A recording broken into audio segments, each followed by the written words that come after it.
When Elena Carter sees Victor Moreau walk through the diner door after 7 months of hiding, her hand instinctively moves to her swollen belly, carrying the secret she swore he'd never discover. But the moment their eyes meet across the fluorescent-lit room, she knows. Her carefully constructed disappearance means nothing anymore. The most dangerous man she's ever loved has found her, and he's already staring at the unmistakable evidence of what she's been hiding. In the next 2 hours, you'll witness a collision between survival and surrender, between running and reckoning. Stay until the end. Hit that like button and comment your city so I can see how far Elena's story travels across the world. The overhead lights in Rosie's diner hummed with that particular frequency that vibrated somewhere behind Elena Carter's temples, a low, persistent buzz that had become the soundtrack to her exhaustion. She'd been on her feet for 6 hours straight, the kind of shift that made her lower back scream and her ankles swell until her secondhand sneakers felt like tourniquets. But she couldn't afford to complain. She couldn't afford anything, really, except to keep moving. 7 months pregnant and invisible. That was Elena's strategy. She'd perfected the art of being nobody, of blending into the background so completely that customers looked right through her when they ordered their coffee and pie. It was safer that way. Safer than the life she'd left behind.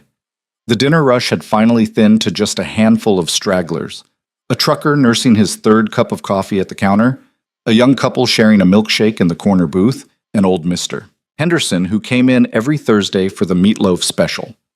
Elena moved through her section with mechanical efficiency, clearing plates, refilling drinks, smiling just enough to earn decent tips, but not enough to invite conversation. Her hands were deep in soapy water at the service station when she heard it, the bright chime of the entrance bell. She didn't look up. She'd learned not to. In 7 months of working at Rosie's, she'd trained herself to anticipate every sound without reacting, to maintain her camouflage through pure discipline. But something made her pause. Maybe it was the sudden silence that fell over the diner, the way conversation seemed to catch mid-sentence. Maybe it was the prickle at the base of her neck, that ancient instinct that warns of predators even when you can't see them yet. Elena lifted her gaze to the mirror behind the counter, the one that gave her a fisheye view of the entire dining room, and felt her heart stop. Victor Moreau stood in the doorway like he owned the place, like he owned everything. He hadn't changed, not really. The same dark hair swept back from a face that looked carved from granite and shadows. The same immaculate suit that probably cost more than she'd make in a year. The same presence that made the air feel heavier, denser, charged with something dangerous and electric. But it was his eyes that destroyed her. Those ice blue eyes that had once looked at her like she was the only thing in the world that mattered. Eyes that had consumed her completely, possessed her, promised her everything, and delivered only beautiful devastation. Those eyes found hers in the mirror, and held. Elena's wet hands gripped the edge of the sink. "Run!" her mind screamed. "Run right now." But her feet had turned to lead, her body betraying her with its absolute stillness. She watched in the mirror as Victor's gaze traveled slowly, deliberately downward, to her profile, to the unmistakable swell of her belly beneath the ugly polyester uniform. She saw the exact moment he understood. His entire body went rigid. His jaw tightened, and something flickered across his face that she'd never seen before. Complete, unguarded shock. Elena. His voice cut through the diner like a blade through silk. Every head turned. The trucker's coffee cup paused halfway to his lips. The young couple stopped mid-giggle. Even Rosie, flipping burgers in the kitchen, went quiet. Elena forced herself to turn, to face him directly, even though every instinct screamed to bolt. She raised her chin, a gesture of defiance that felt hollow when her hands were shaking. "You need to leave. We need to talk." Victor moved forward, and the diner seemed to shrink around him.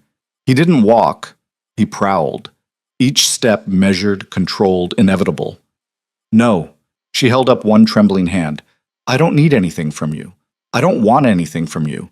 He stopped 3 feet away, close enough that she could smell his cologne, something dark and expensive that triggered 1,000 memories she'd been trying to bury. His gaze dropped to her belly again, and when it rose to her face, there was steel in those blue eyes.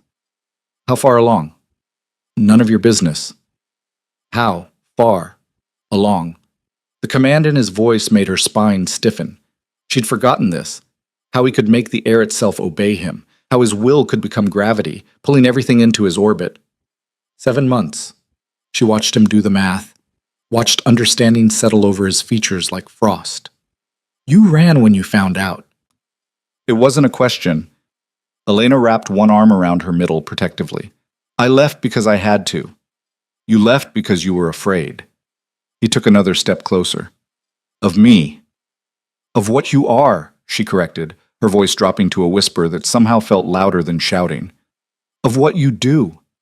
Of the world you live in, the one where people disappear and nobody asks questions, where money and power solve every problem except the ones they create. I couldn't raise a child in that darkness, Victor. I wouldn't. Something dangerous flashed across his face. So you chose this instead? He gestured at the diner, at her stained uniform, at the fluorescent lighting that turned everything the color of old bones. You chose poverty and grease stains and standing on your feet for minimum wage while carrying my child? I chose safety, she shot back. I chose a life where I don't wake up wondering if the man I love will come home or end up in a morgue. I chose normal. There is nothing normal about you being here. His voice had gone quiet, which was worse than the command. The quiet was when Victor was most dangerous. There is nothing normal about you hiding from me, depriving me of... He cut himself off, jaw working. Of what? Elena challenged. Of your heir, your property? Is that what this baby is to you? His eyes blazed. That baby is mine. This baby is mine, she corrected, her hand moving protectively to her belly. I'm the one who's been throwing up every morning. I'm the one whose feet don't fit in shoes anymore.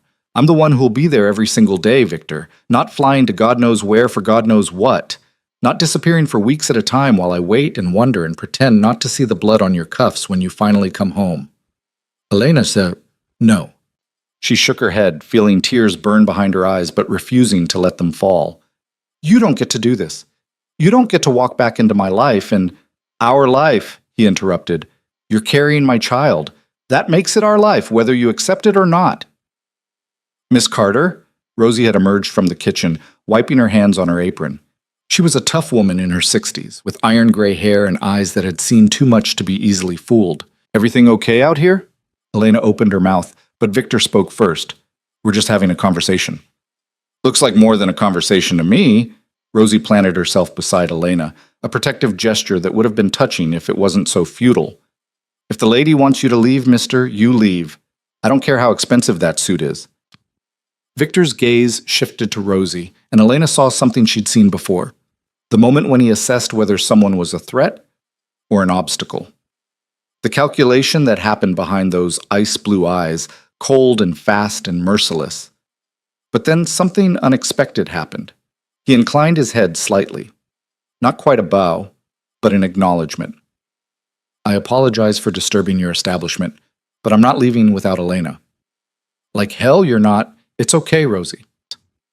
Elena touched the older woman's arm, even though her own hand was shaking. I'll talk to him. Just give us a minute. Rosie looked skeptical, but after a long moment, she nodded. I'll be right over there. You holler if you need me. She shot Victor a warning look that would have been intimidating if he wasn't the most dangerous person in the room by several orders of magnitude. When they were relatively alone again, Elena took a breath. You can't just show up here and I can and I have. Victor's voice was quiet but absolute.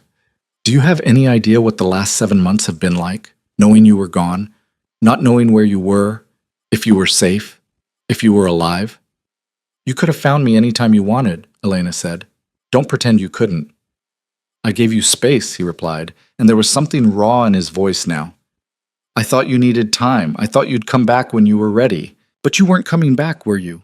You were going to let me believe you were just gone. Guilt twisted in Elena's chest. I left you a note. I can't do this anymore, Victor quoted from memory, his voice hard. 4 words. After 2 years together, you gave me 4 words and disappeared. What did you want me to say? Elena's voice cracked. That I loved you too much to watch you destroy yourself? That every time you walked out the door, I held my breath until you came home? That I couldn't sleep because I was too busy imagining all the ways you might die? I wanted you to trust me, he said quietly. I wanted you to believe that I would protect you, that I would always protect you. You can't protect me from what you are, Victor. Elena's hand moved to her belly again, an unconscious gesture. And I won't let you pull our child into that world. Our child. He seized on the words. Say it again. She closed her eyes. Don't do this. Say it, Elena. Admit that this baby, this life you're carrying, is mine as much as yours. Biologically, yes, she whispered, but biology doesn't make you a father. Being there does. Showing up does. And you can't show up, Victor, because showing up means leaving behind everything you are. Your business, your empire. You're done. Her eyes snapped open. What? Done, he repeated, his gaze burning into hers. If that's what it takes, I'll walk away from all of it. Today. Right now. Every deal, every territory, every alliance. I don't care. Just come home with me. Let me take care of you. Let me be there when our child is born. Elena stared at him, searching for the lie. She'd seen Victor negotiate before, seen him say whatever necessary to get what he wanted, to close the deal, to win. But this wasn't his negotiation face. This was something else entirely. This was desperation. You don't mean that, she said finally. Try me. He reached for her hand, and she was too shocked to pull away. His fingers closed around hers, warm, solid, real. I've spent 7 months in hell, Elena. 7 months not knowing where you were, if you were safe, if someone had... His jaw clenched. Every day I woke up and made a choice not to burn the world down looking for you. Do you know how hard that was? Then why didn't you, she challenged. Why give me space if you were so desperate to find me? His thumb traced over her knuckles, a gesture so tender it made her chest ache. Because I was trying to be what you needed instead of what I am. But I'm done trying, Elena. I'm done pretending I can just let you go. You're mine. That baby is mine, and I'm taking you both home where you belong. You can't just watch me.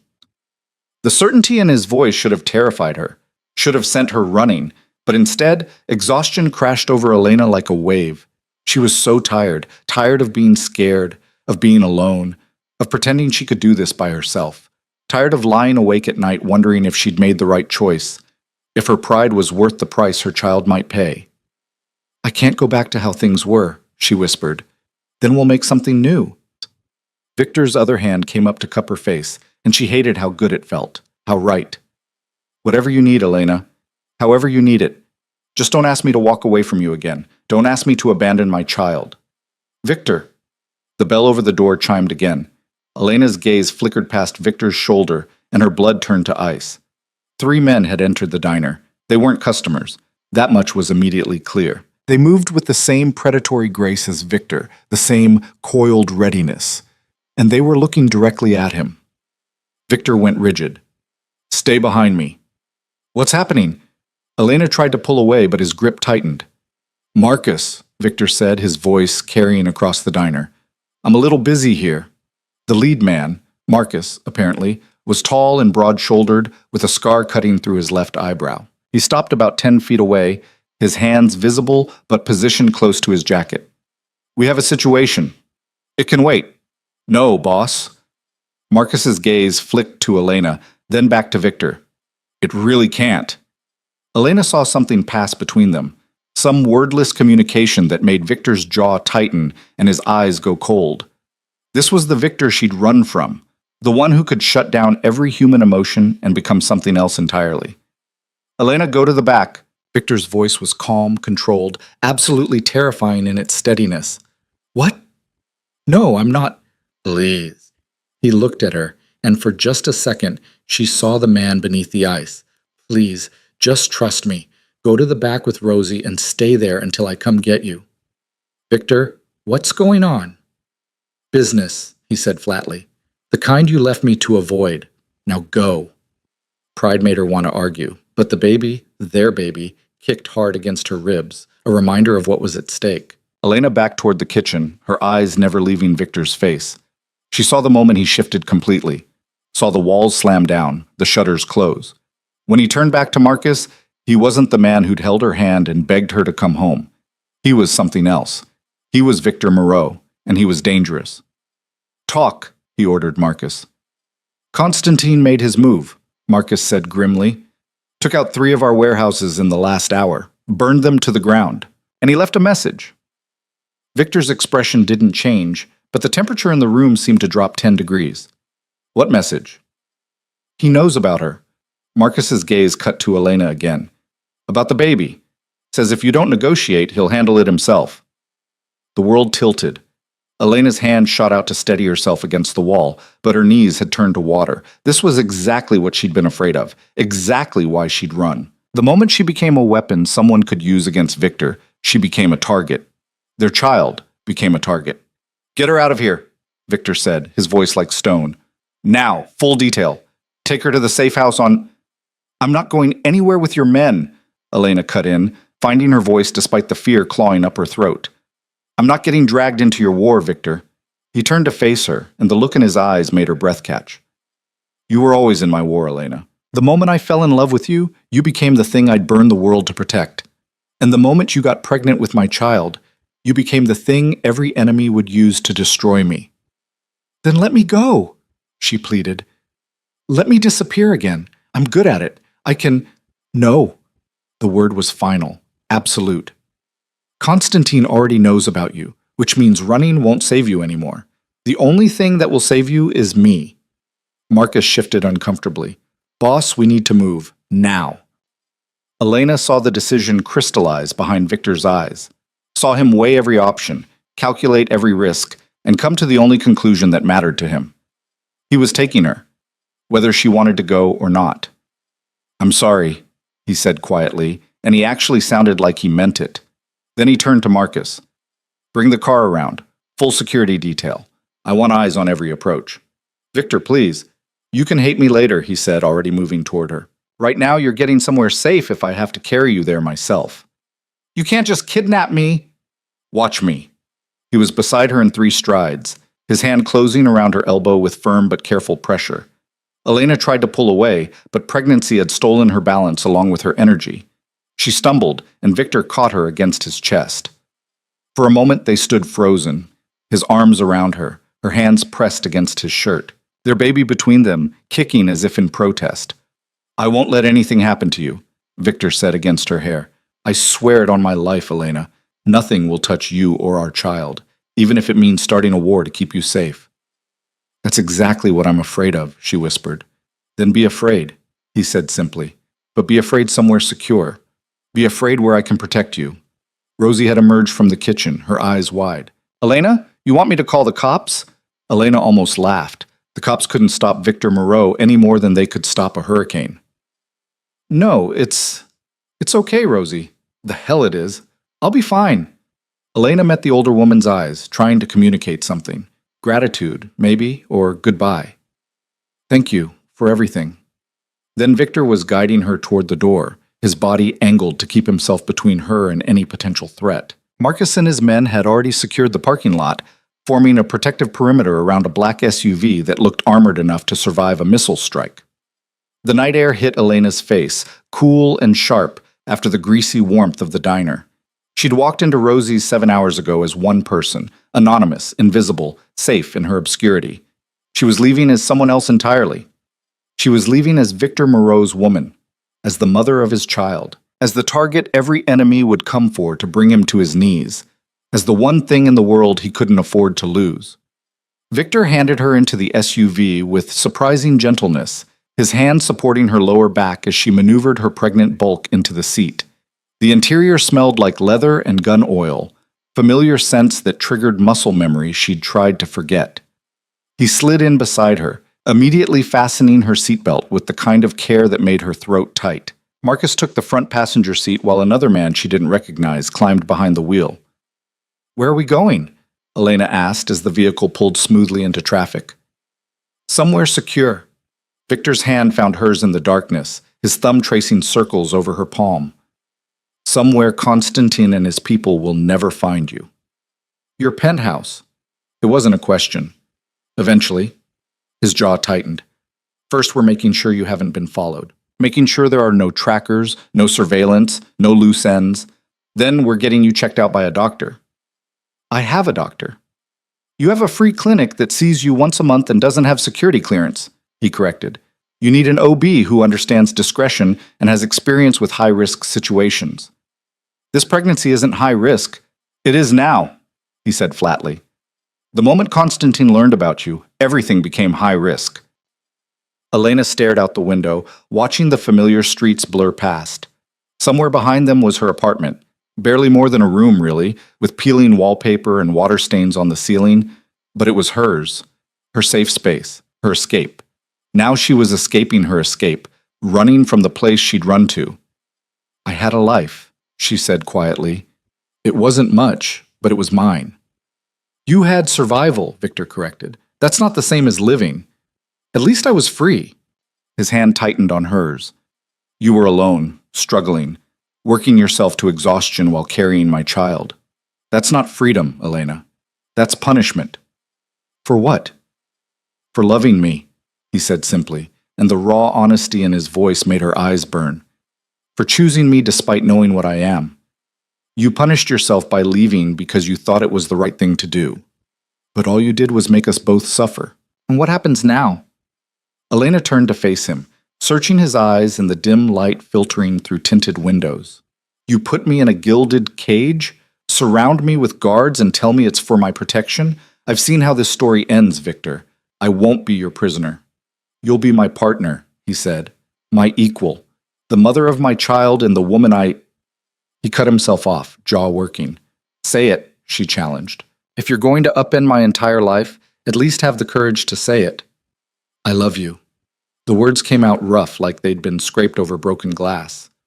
I've loved you since the moment you looked at me like I was just a man instead of a monster. I loved you when you left, even though it destroyed me. And I love you now, even though you're looking at me like I'm your enemy instead of the only person in the world who would die to keep you safe. Lena felt tears spill over, hot and fast. Love isn't supposed to feel like this. Maybe not, Victor agreed, but it's all I know how to give you. The SUV turned onto a private road, heading toward the glittering skyline of the city's financial district, toward wealth and power and all the trappings of Victor's world, toward everything Elena had run from. But as the baby kicked again, strong, insistent, real, she realized something she'd been avoiding for 7 months. She couldn't run anymore.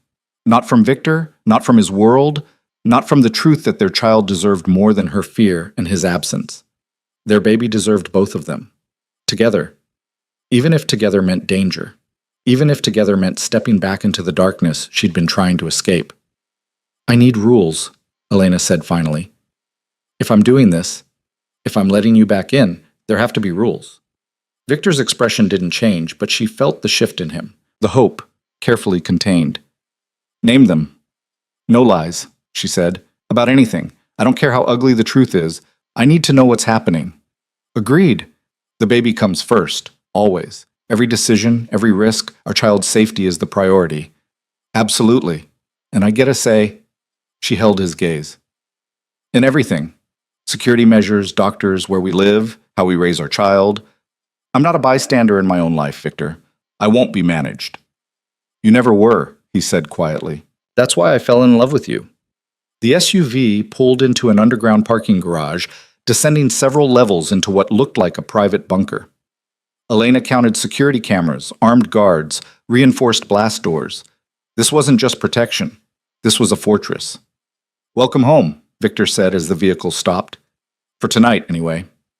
Home. The word felt foreign and familiar all at once. Like coming back to a place she'd left so long ago she'd forgotten what it felt like to belong. But as Victor helped her out of the SUV, his hand steady on her lower back, his eyes scanning for threats with automatic precision, Elena felt something she hadn't allowed herself to feel in 7 months. She felt safe. Not because the world was any less dangerous, not because Constantine had suddenly stopped being a threat, but because Victor Moreau, the most dangerous man she'd ever known, had made her safety his singular purpose. And she believed him. God help her, she believed him. The elevator ride up to the penthouse was silent, except for the quiet hum of machinery and Elena's labored breathing. Pregnancy had turned simple tasks like standing into endurance tests. Victor noticed, of course. He noticed everything, and positioned himself so she could lean against him without making it obvious she needed the support. The doors opened onto a space Elena remembered in painful detail. Floor-to-ceiling windows overlooking the city, minimalist furniture that probably cost more than most people's cars, art on the walls that was definitely original and definitely priceless. But something was different. The coldness was gone. The sterile perfection that had always made her feel like a visitor in a museum had been replaced by something warmer, more lived in. There were books on the coffee table, Actual books, not decorator pieces. A blanket thrown over the back of the couch. Small signs that someone had been living here instead of just existing. I changed things, Victor said, watching her take in the space. After you left. Couldn't stand how empty it felt. Elena ran her hand along the back of the couch, feeling the soft fabric. It's nicer. It's still not a home, he admitted. Not without you. Before she could respond, a door opened and a woman emerged, petite, professional, carrying a medical bag.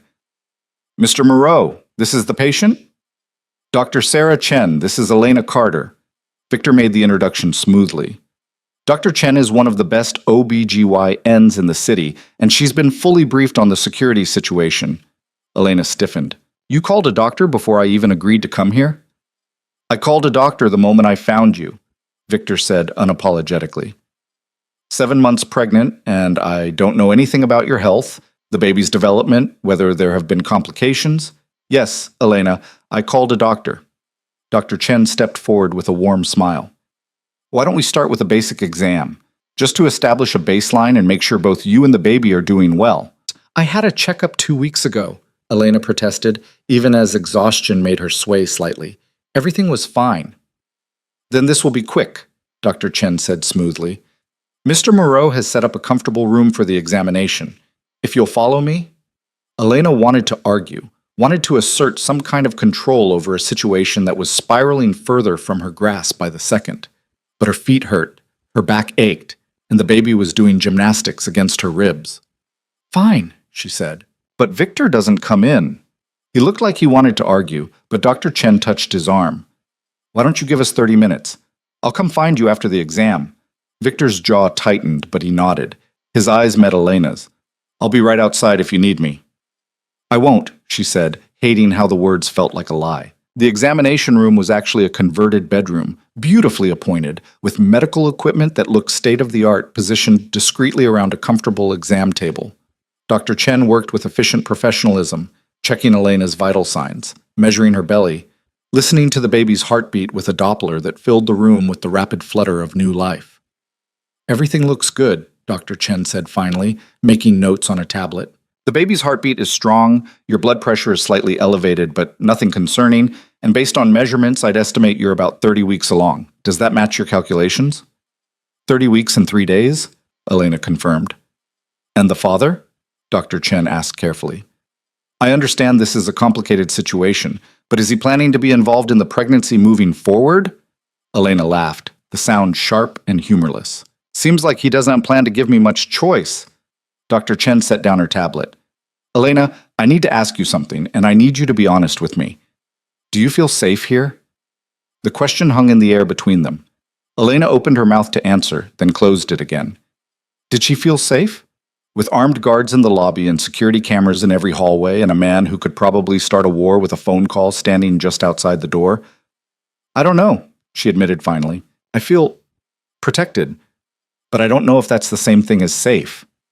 Dr. Chen nodded slowly. The reason I ask is because I need to know if you're here of your own free will. If you need help, if you need resources to leave, I can provide those, confidentially. He's not abusive, Elena said quickly. Victor would never, he's not like that. Abuse takes many forms, Dr. Chen said gently. Control, isolation, using fear or resources as weapons. I know what abuse looks like, Elena interrupted. And this isn't it. Victor is complicated, dangerous, yes. Controlling, absolutely. But he's not trying to hurt me. He's trying to protect me. There's a difference. Is there? Dr. Chen challenged. Because from where I'm sitting, it looks like he found you working at a diner, decided you were coming home with him, and brought you here whether you wanted to come or not. Elena's hands moved to her belly protectively. There are people who want to hurt me because of who he is. That part is true. And I don't think I can protect myself and this baby alone anymore. So yes, I came here. Maybe not entirely willingly, but not entirely unwillingly either. It's complicated. Dr. Chen studied her for a long moment, then nodded. All right, but I'm giving you my personal number. If you ever need anything, medical care, someone to talk to, resources, you call me. Day or night. Understood? Understood, Elena whispered. Good. Dr. Chen's professional smile returned. Now, let's talk about the rest of your pregnancy. You're in your third trimester, which means we'll want to see you weekly from here on out. I'll coordinate with Mr. Moreau's security team to make sure visits are safe and discreet. Weekly seems excessive. Weekly is standard for high-risk pregnancies, Dr. Chen corrected. And whether you like it or not, your pregnancy just became high risk the moment you entered Mr. Moreau's world. The stress alone is a factor we'll need to monitor carefully. They spent another 15 minutes discussing nutrition, exercise, warning signs to watch for. Dr. Chen was thorough and kind, never once making Elena feel judged for her choices or her situation. By the time she was cleared to leave, Elena felt wrung out and exhausted. Victor was waiting in the living room, standing by the windows with the phone pressed to his ear. He was speaking in rapid-fire Russian, a language Elena had heard before during late-night calls that always preceded him leaving for days at a time. When he saw her, he ended the call immediately. Well? The single word carried the weight of 1,000 questions. Both healthy, Dr. Chen reported. I've given Elena my recommendations for the remainder of her pregnancy. She'll need weekly checkups, proper nutrition, and most importantly, reduce stress. Victor's laugh was bitter. Reduce stress, of course. I'm serious, Mr. Moreau. Dr. Chen's voice went sharp. Stress can trigger preterm labor, preeclampsia, and a host of other complications. Whatever is happening in your world right now, Elena needs to be insulated from it as much as possible. I'm working on it, Victor said grimly. After Dr. Chen left, Elena and Victor stood in awkward silence. The city glittered below them, oblivious to the drama playing out in the penthouse. Somewhere out there, Constantine was making his moves, positioning his pieces, preparing for whatever came next. And here, Elena was standing in the eye of a hurricane she'd tried so hard to escape. You should eat something, Victor said finally. When's the last time you had a real meal? I ate at the diner.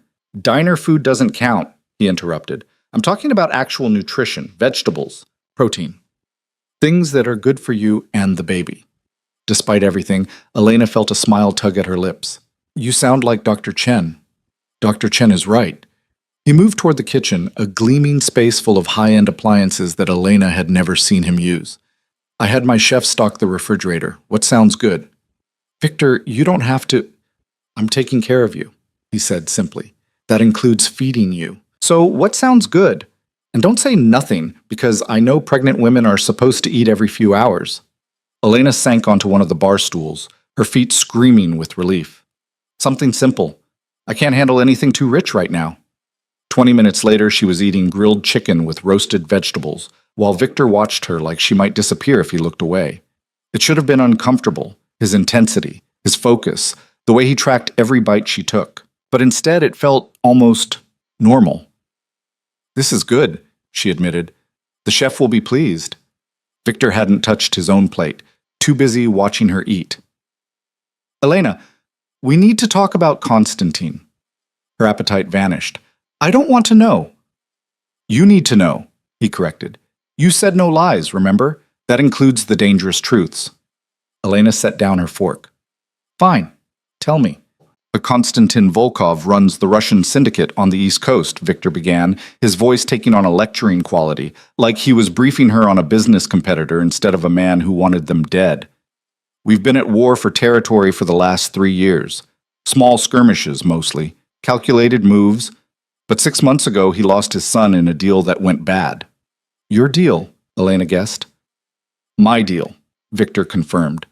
His son was reckless, stupid, tried to double-cross me. I didn't kill him, he got himself killed.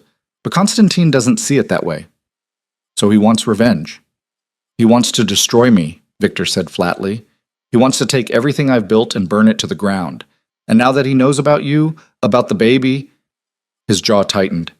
Your leverage. The one thing that could bring me to my knees. Elena's hand moved to her belly. So what do? We stay here where it's secure. We let my people handle Constantine. And we wait for him to make a mistake. That could take months, Elena protested. I can't just hide in your penthouse until the baby comes. I have a life, Victor. A job. Friends. You have me, he interrupted. And our baby. Everything else is negotiable. That's not fair. Fair? He laughed, the sound harsh. Nothing about this is fair, Elena. It's not fair that loving me put you in danger. It's not fair that our child will grow up with armed guards and security protocols. It's not fair that I can't give you the normal life you want. But this is the reality, and we have to deal with it.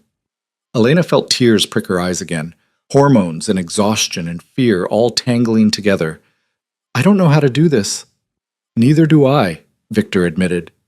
He moved around the counter, kneeling beside her stool so they were eye level. I've never been a father before, never had to protect someone this completely, but I'm going to figure it out, Elena. For you, for our baby. I swear it. His hands covered hers on her belly, and she felt the baby kick against their joined palms. Victor's eyes widened, wonder replacing the cold calculation for just a moment. Does it hurt? He asked quietly. No. Elena guided his hand to where the movement was strongest. Feels strange, but not painful, like butterflies, but bigger. He's strong. Victor's voice had gone soft with awe. Or she, Elena corrected. Or she, he agreed. You don't know? I didn't want to find out alone. The admission slipped out before she could stop it. Didn't want to have that moment without... She cut herself off, but Victor understood. His hand tightened over hers. We'll find out together, whatever you want. What I want, Elena said slowly, is for this to be real. Not just protective instinct or obligation. I need to know that you're here because you choose to be, not because some psychopath forced your hand.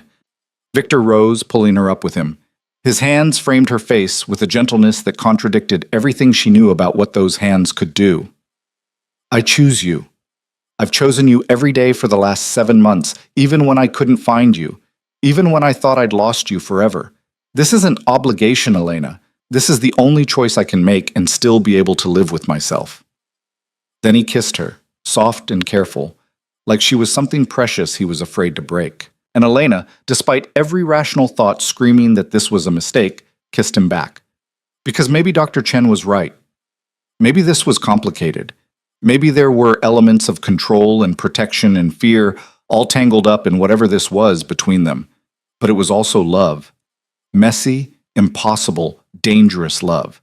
And their baby, kicking between them, growing stronger every day, deserved parents who loved each other, even if that love came wrapped in darkness. When they finally pulled apart, Victor rested his forehead against hers. Stay, he whispered. Please, just stay. And Elena, feeling the baby move and the exhaustion drag at her bones, and the weight of 7 months of loneliness crash over her all at once, did the only thing she could. She stayed. Elena woke to unfamiliar silence. Not the rattling pipes and distant traffic of her studio apartment, not the pre-dawn sounds of neighbors leaving for early shifts. This silence was thick, insulated, the kind that came from triple-paned windows and walls designed to keep the world out. She opened her eyes to soft gray light filtering through sheer curtains. The bed beneath her was impossibly comfortable, the sheets Egyptian cotton with a thread count she didn't want to think about. For a moment, disoriented and half asleep, she wondered if the last 12 hours had been a fever dream. Then the baby kicked, and reality came flooding back. She was in Victor's penthouse, in his bed, though he'd slept on the couch, giving her space even as every instinct probably screamed at him to stay close. She'd agreed to stay, agreed to let him back into her life, into their child's life, agreed to step back into the darkness she'd spent 7 months escaping. Elena sat up carefully, her body protesting the movement. Pregnancy had turned her into someone who moved like she was underwater, slow, deliberate, aware of the weight she carried. She found a robe laid out at the foot of the bed, soft cashmere that probably cost more than a month's rent at her old place. The penthouse was quiet as she made her way to the living room. Morning sun painted the city in gold and shadow, the skyline sharp and clean against a cloudless sky. It was beautiful in a way that felt almost aggressive, all that wealth and power on display, impossible to ignore. Victor stood by the windows, already dressed in dark slacks and a crisp white shirt, phone pressed to his ear. He was speaking in that same clipped Russian from last night, his free hand gesturing sharply as he made some point. When he heard her footsteps, he turned, and the transformation was immediate. The hard edges softened. The cold calculation in his eyes warmed to something almost tender. He ended the call without preamble. You're awake. How do you feel? Like I slept on a cloud, Elena admitted, moving to the kitchen, which is either very good or slightly alarming given the circumstances. It's good, Victor said firmly, following her. You needed rest. Real rest. Not whatever you were getting in that, he caught himself, in your apartment. Elena filled a glass with water from the refrigerator, buying time to organize her thoughts. We need to talk about what happens next. Agreed. Victor leaned against the counter, giving her space but watching her carefully. But first, breakfast. Dr. Chen was very specific about regular meals. Victor, humor me. He was already pulling ingredients from the refrigerator with surprising competence. Scrambled eggs, whole wheat toast, fresh fruit. You eat, then we talk about whatever you want. There was something almost domestic about watching Victor Moreau crack eggs into a bowl, whisk them with practiced efficiency, heat a pan with just the right amount of butter. Elena had never seen this side of him, had never imagined it existed. In their previous life together, meals had been catered affairs or restaurant reservations, never this quiet ritual of preparation. You cook, she observed, unable to keep the surprise from her voice. I survive, he corrected, plating perfectly fluffy eggs beside toast and a small bowl of berries. There's a difference. But I learned the basics a long time ago. Useful skill when you can't always trust who's preparing your food. The reminder of his world, of the paranoia and danger that colored every aspect of his life, sent a chill through her. Is that really necessary? Worrying about poison? Victor set the plate in front of her, his expression unreadable. In my position? Always. Though less so now. I have people who handle that kind of security. People who taste your food before you eat it? Elena asked, picking up her fork even as her appetite wavered. People who ensure the entire supply chain is secure, he clarified. From farm to table, everything is vetted. Paranoid maybe, but effective. Elena took a bite of eggs, letting the revelation settle. This was the reality she'd agreed to step back into. A world where something as simple as breakfast required military-grade security protocols. And now I'm part of that, the baby and I. Yes. No hesitation, no apology. From this moment forward, everything you eat, everywhere you go, everyone you interact with, it all goes through security screening. That's insane. That's survival, Victor countered. Constantine isn't the only threat, Elena. He's just the most immediate. There are always people looking for leverage, for weaknesses to exploit. You and our child, you're the ultimate leverage. Elena set down her fork, her appetite gone. So what do you want me to do? Stay locked in this penthouse for the next 2 months until the baby comes? Hide from the world? I want you safe, Victor said quietly. Beyond that, we figure it out together. You wanted a say in decisions, you have it. Tell me what you need. What did she need? Elena had spent so long focused on basic survival, making rent, buying groceries, getting through each shift, that the question felt almost foreign. But sitting here in Victor's kitchen, eating food he'd made with his own hands, she realized she'd been surviving for so long she'd forgotten what it felt like to actually live. I need purpose, she said finally. I need to do something other than sit around waiting to give birth. I need to feel useful. Victor considered this, his expression thoughtful. What did you do before? Before the diner? I was studying, Elena admitted. Art history. I was 3 semesters away from my degree when I met you. Something flickered across his face. Regret, maybe, or guilt. You never told me you'd stopped. You never asked. The words came out sharper than she intended, but they were true. Their relationship had been so consuming, so intense, that everything else had fallen away, including her education, her plans, her future. I couldn't afford tuition, and living with you felt like, I don't know, like I was being kept. I didn't want to ask you for money. Pride, Victor said softly. That damned pride of yours. It's all I had, Elena shot back. When everything else about our relationship was unequal, your money, your power, your control over every situation, pride was the only thing that was mine. Victor's jaw tightened, but he didn't argue. Instead, he pulled out his phone, typed something quickly, then set it aside. What would you need to finish your degree? Elena blinked.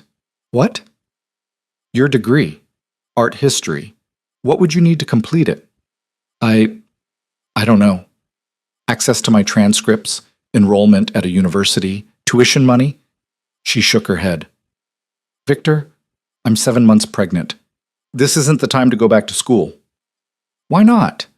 He leaned forward, his intensity focused on her like a laser. Online courses exist, private tutors, libraries full of research materials. You said you needed purpose. Let me give you this. You can't just throw money at everything and make it work, Elena protested, even as hope flickered in her chest. There are deadlines, requirements, applications. Which I can handle, Victor interrupted, or rather, which people I employ can handle. Elena, if this is what you want, if this is what will make you feel like yourself again, then it's done. Consider it done. She stared at him, searching for the catch. With Victor, there was always a catch, always an angle, a calculation, a way his generosity served his own purposes. Why? Because you're brilliant, he said simply. Because I watched you light up talking about Renaissance paintings and Baroque sculpture. Because in 2 years together, I never once heard you talk about your dreams for the future, and that was my fault. I was so focused on keeping you that I never asked what you wanted to become. Tears pricked Elena's eyes. Damn hormones. You can't just fix 7 months of separation with grand gestures, Victor. I'm not trying to fix anything, he said. I'm trying to give you what you should have had all along. Choice, agency, the ability to build the life you want instead of just surviving the one you're stuck with. Elena picked up her fork again, needing something to do with her hands. The eggs had gone cold, but she ate them anyway, chewing mechanically while her mind raced. Could she really do this? Go back to school while 7 months pregnant? Finish her degree while preparing to become a mother? With Victor's resources, maybe? With unlimited access to tutors and materials, and time that wasn't consumed by working double shifts just to make rent, maybe it was possible. I'd need to see the course requirements, she said carefully. Talk to an academic advisor. Figure out if it's even feasible given the timeline. Victor's smile was small but genuine. I'll have someone contact your previous university today. We'll get everything sorted out. And when the baby comes? Elena pressed. What then? Do I put everything on hold again? Then we figure out childcare, Victor said simply. Nannies, if you want them. Or I restructure my schedule to be home more. Or we do some combination that works for both of us. The point is, Elena, your dreams don't end because you're becoming a mother. They just evolve. It was the right thing to say. Almost too right, like he'd rehearsed it or had someone coach him on what a modern, supportive partner should sound like.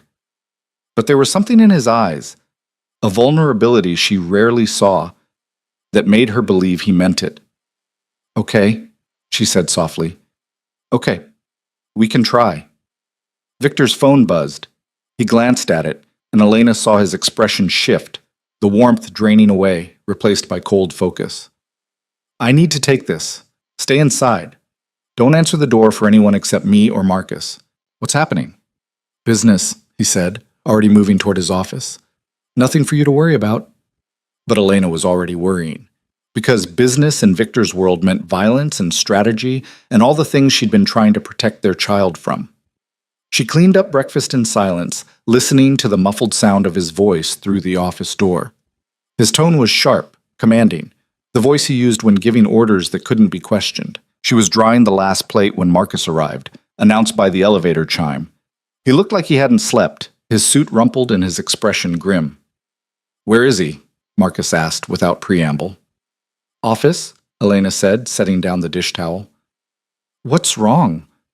Marcus hesitated, clearly weighing how much to tell her. Nothing you need to...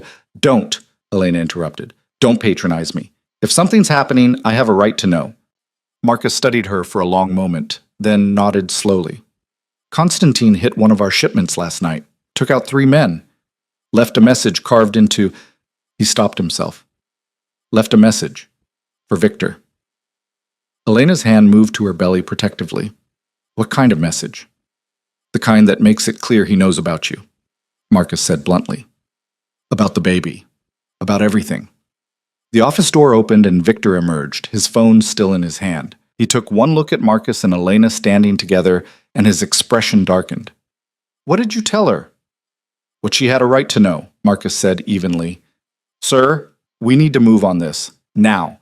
Every hour we wait. I'm aware of the timeline, Victor cut in. Elena, go back to the bedroom, please. No. She crossed her arms, even though the gesture felt ridiculous given her pregnant belly. You promised no lies. That includes hiding things from me when they involve my safety. Victor's jaw clenched, but he didn't argue. Instead, he gestured to the living room. Fine, sit down. Both of you. Elena settled onto the couch while Marcus remained standing, his posture military straight. Victor paced in front of the windows, his movements restless and controlled at the same time. Constantine is escalating, Victor said finally. Last night's hit wasn't about territory or money. It was about sending a message. He wants a meeting. A trap, Marcus said immediately. Obviously, Victor agreed, but also an opportunity. To do what? Elena asked. Get yourself killed? Victor turned to face her, and the cold calculation in his eyes made her shiver. To end this. Permanently.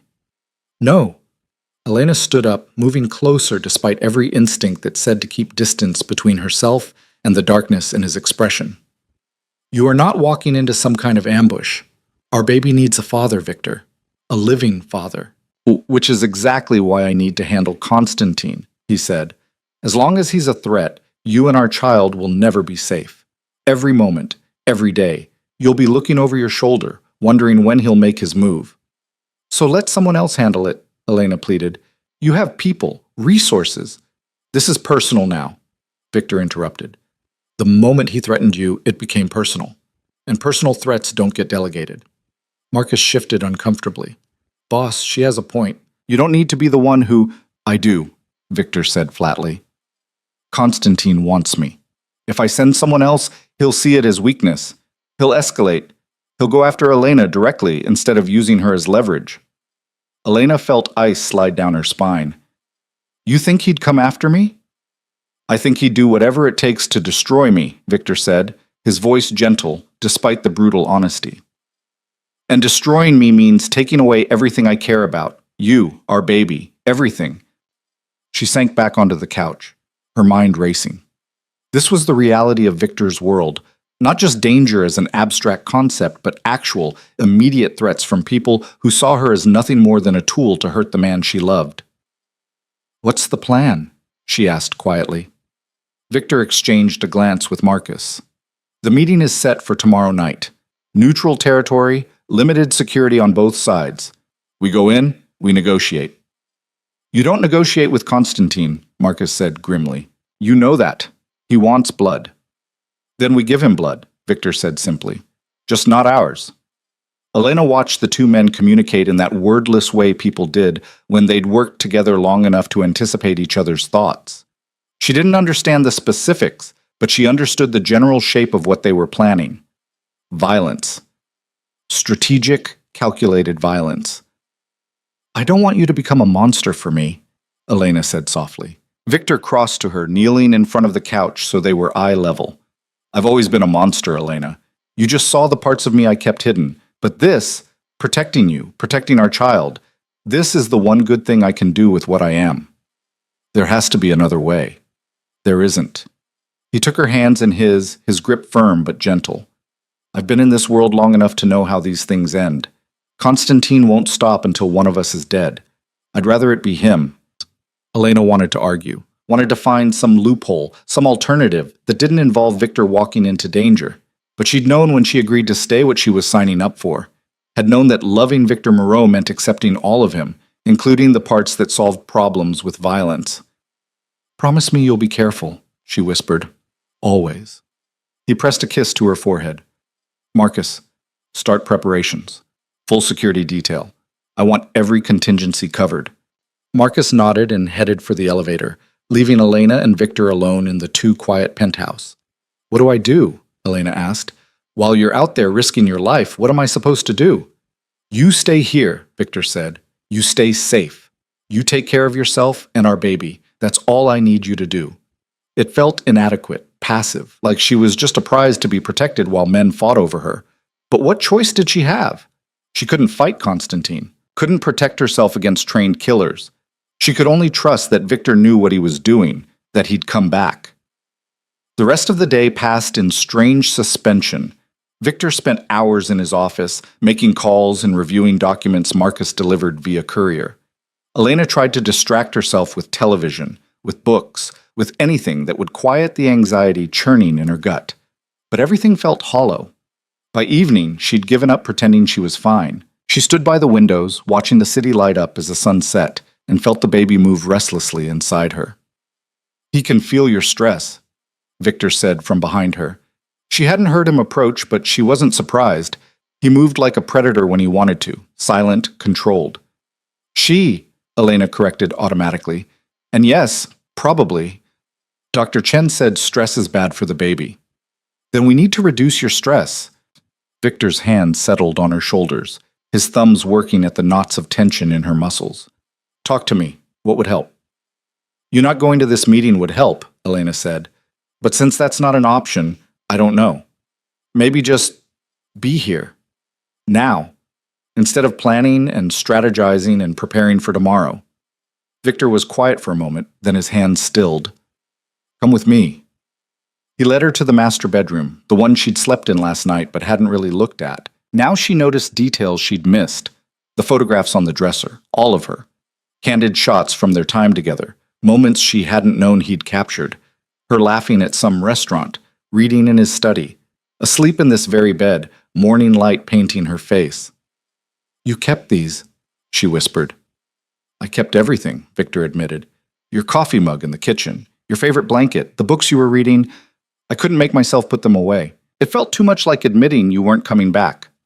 Elena picked up one of the frames, a photo of them together at some charity gala. She was wearing a dress he'd bought her, emerald green silk that had cost a fortune. She looked happy, young, unaware of how complicated everything would become. I wasn't that person anymore, she said. After I found out I was pregnant, I couldn't be her. She was naive. She thought love was enough. What do you think now? Victor asked quietly. Elena set down the frame carefully. I think love is necessary but not sufficient. I think it's the foundation, but you have to build something on top of it. Trust, honesty, partnership, all the things we didn't have before. And now? She turned to face him, this man who'd upended her life twice, first by making her love him, then by finding her when she'd thought she was safely hidden away. Now we try to build something better.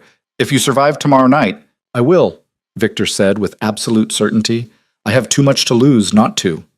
He pulled her close, careful of her belly, and Elena let herself lean into him, let herself take comfort in his strength, even knowing that same strength came from a capacity for violence she didn't want to think about. Tell me about the baby, Victor said against her hair. What's it like? Carrying our child? Elena smiled despite everything. Weird. Beautiful. Terrifying. Sometimes I feel these little flutters, like butterflies. Other times it's full-on kicks that take my breath away. And lately, there's this rolling sensation, like the baby's doing somersaults. Does it hurt? Not really. It's uncomfortable sometimes, especially when tiny feet find my ribs. But mostly, it's just surreal. Knowing there's a whole person growing inside me, a person who's half you and half me. Victor's hand moved to her belly, and as if on cue, the baby kicked against his palm. His sharp intake of breath made Elena laugh. Strong, he said with unmistakable pride. Stubborn, Elena corrected. Already takes after both of us. They stood like that for a long time, Victor's hand on her belly, feeling their child move. And for those moments, Elena let herself believe in the possibility of a future. A real future, not just survival, but actual life, with family dinners and bedtime stories and all the ordinary moments that seemed impossible in Victor's extraordinary world. But when morning came, reality crashed back. Victor was up before dawn, dressing in dark clothes that somehow looked both casual and tactical. Elena watched from the bed as he strapped a shoulder holster over his shirt, checked the weapon with practiced efficiency, then covered it with a jacket. You don't have to watch this, he said quietly. Yes, I do. Elena sat up, pulling the sheets around herself. I need to see all of you, Victor, not just the parts you think I can handle. He crossed to the bed, cupped her face in his hands, and kissed her with an intensity that felt like goodbye. When he pulled back, his eyes were fierce. I'm coming back, he said. I swear it. I'm coming back to you and our baby, and when I do, Constantine won't be a threat anymore. What if something goes wrong? Elena's voice cracked. What if you don't come back? Then Marcus has instructions to keep you safe, to make sure you and the baby have everything you need. Financially, you'll be... I don't care about money, Elena interrupted. I care about you. I care about our child having a father. Which is why I'm doing this, Victor said firmly. I will not let Constantine take that future from us. I won't let him win. Elena wanted to argue more, wanted to beg him to stay to find another way. But she could see in his eyes that the decision was made. Victor Moreau had chosen his course, and nothing would divert him from it. "Come back to me," she whispered. "Always," he promised. Then he was gone, the elevator doors closing behind him with a soft chime that sounded too much like a death knell. Elena spent the day in agony. Marcus had stationed guards throughout the building and called in regular updates. Victor was in transit. Victor had arrived at the meeting location. Victor was inside. But there were no details, no reassurances, just terse confirmations that he was still alive.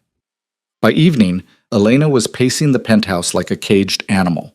The baby was restless too, kicking and rolling in a way that made her wonder if somehow their child could sense the danger their father was walking into. She was standing by the windows, watching the sun paint the sky in violent shades of orange and red, when her phone buzzed.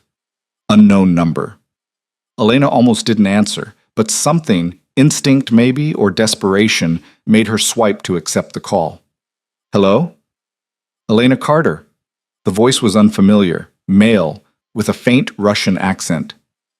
"I've been looking forward to speaking with you." Ice flooded her veins. "Who is this?" "I think you know," the voice said smoothly. "Victor is with me now. We're having such an interesting conversation about you. About your baby." Constantine. Elena's hand moved protectively to her belly. "If you hurt him, you'll what?" Constantine laughed, the sound cold and amused. "You're 7 months pregnant and hiding in a tower. You have no power here, Elena, no leverage. You're just a woman who made the mistake of loving a very dangerous man. What do you want?" Elena forced herself to keep her voice steady, even as panic clawed at her throat. "I want Victor Moreau to suffer," Constantine said simply. "I want him to know what it feels like to lose everything. And you, my dear, you're how I make that happen." The line went dead. Elena stood frozen, the phone still pressed to her ear, her mind racing. Constantine had Victor, which meant the meeting had been a trap after all, and Victor had walked right into it. She called Marcus immediately. "Constantine just called me. He has Victor." There was a pause, then Marcus's voice came through, tight with controlled fury. "That's not possible. I have eyes on the meeting location. Victor's inside, but He cut off. "Hold on." Elena waited, her heart hammering so hard she thought it might break through her ribs. The baby kicked frantically, as if sensing her terror. "Miss Carter." Marcus's voice was different now, harder. "I need you to stay exactly where you are. Don't move, don't answer the door, don't shh." An explosion shattered the night. Even from 40 floors up, Elena heard it. A deep, concussive boom that rattled the windows. She ran to the glass, looking down at the city, and saw smoke rising from somewhere in the financial district. "Marcus," she said into the phone. "Marcus, what was that?" But the line was dead. Elena tried calling back, tried Victor's number, tried everyone she could think of. But all she got was silence or voicemail or nothing at all. And then, as she stood at the window watching smoke billow into the darkening sky, she felt it. A sharp, sudden pain low in her abdomen. Not the baby kicking, something else entirely. Something wrong. Another contraction came harder this time, and Elena gasped. Too early. It was too early. She wasn't due for another 2 months. But her body didn't care about timelines or medical projections. Another contraction hit, and with it came wetness, her water breaking, soaking through her clothes and pooling at her feet. "No," Elena whispered. "No, no, no, not now, not like this." She grabbed her phone with shaking hands, managed to dial 911. The operator's voice was calm, professional, asking questions Elena could barely process through the panic and pain. "I'm in labor," she managed. 7 months pregnant. My water just broke. I need... Another contraction cut off her words. The operator was saying something about staying calm, about help being on the way, but Elena couldn't focus. All she could think about was Victor, somewhere in the city, possibly dead in that explosion, and their baby, trying to be born too soon, too small, into a world of violence and chaos. The elevator chimed. Elena's head snapped up. Marcus burst through the doors, his face streaked with soot and blood, his expression wild. "We need to get you out of here," he said, already moving toward her. "Now. Constantine's people are..." He stopped, taking in her wet clothes, the way she was doubled over. "Elena? The baby's coming," she gasped. "Marcus, the baby's coming, and I don't know where Victor is, and he's alive," Marcus said quickly, pulling out his phone. "Injured, but alive. We got him out before the building collapsed. He's being treated now." Relief and terror warred in Elena's chest. "I need to see him." You need a hospital," Marcus interrupted, already calling for backup. "And we need to move fast. Can you walk?" Elena nodded, even though another contraction was building. Marcus supported her weight as they headed for the elevator, his other hand on his weapon, his eyes scanning for threats. The ride down felt endless. Elena counted contractions, trying to remember everything she'd learned in the prenatal classes she'd taken at the free clinic. Breathe through the pain, stay calm. The baby needed her to stay calm. But calm was impossible when the elevator doors opened onto chaos. The lobby was swarming with armed men, Victor's security team, their weapons drawn, their expressions grim. Marcus guided her through them toward an armored SUV idling at the curb, its doors already open. "Hospital," Marcus barked at the driver. "Fastest route, and call ahead. She's in premature labor." Elena was helped into the back seat, Marcus sliding in beside her. As the vehicle pulled away from the building, she caught a glimpse of another SUV pulling up, and Victor being helped out, his shirt bloody, his face pale, but alive. Their eyes met through the window for just a second, and in that second, Elena saw everything: his fear, his determination, his absolute refusal to let anything happen to her or their child. Then they were moving, racing through city streets toward the hospital, and Elena could only hold on as her body tried to bring their baby into the world 2 months too soon. The contractions were coming faster now, each one a wave of pain that stole her breath. Marcus was on the phone, coordinating with the hospital, with Victor's people, his voice steady even as his free hand gripped hers hard enough to hurt. "You're going to be okay," he said, and Elena wanted to believe him. "Both of you. The baby's going to be fine." But as another contraction hit, harder than all the others, Elena felt the truth settle in her bones. Nothing about this was going to be fine. Not yet. The hospital emergency entrance blazed with fluorescent light as the SUV screeched to a stop. Elena barely registered the organized chaos that erupted around her. Medical staff rushing forward with a wheelchair, Marcus barking orders, someone checking her vitals even as they wheeled her through automatic doors that hissed open like mechanical lungs. 30 weeks gestation, she heard Marcus say to a doctor who'd materialized beside them. Water broke approximately 20 minutes ago. Contractions every 3 to 4 minutes. "We need her in labor and delivery immediately," the doctor said, already running alongside the wheelchair. "Has she had any prenatal complications?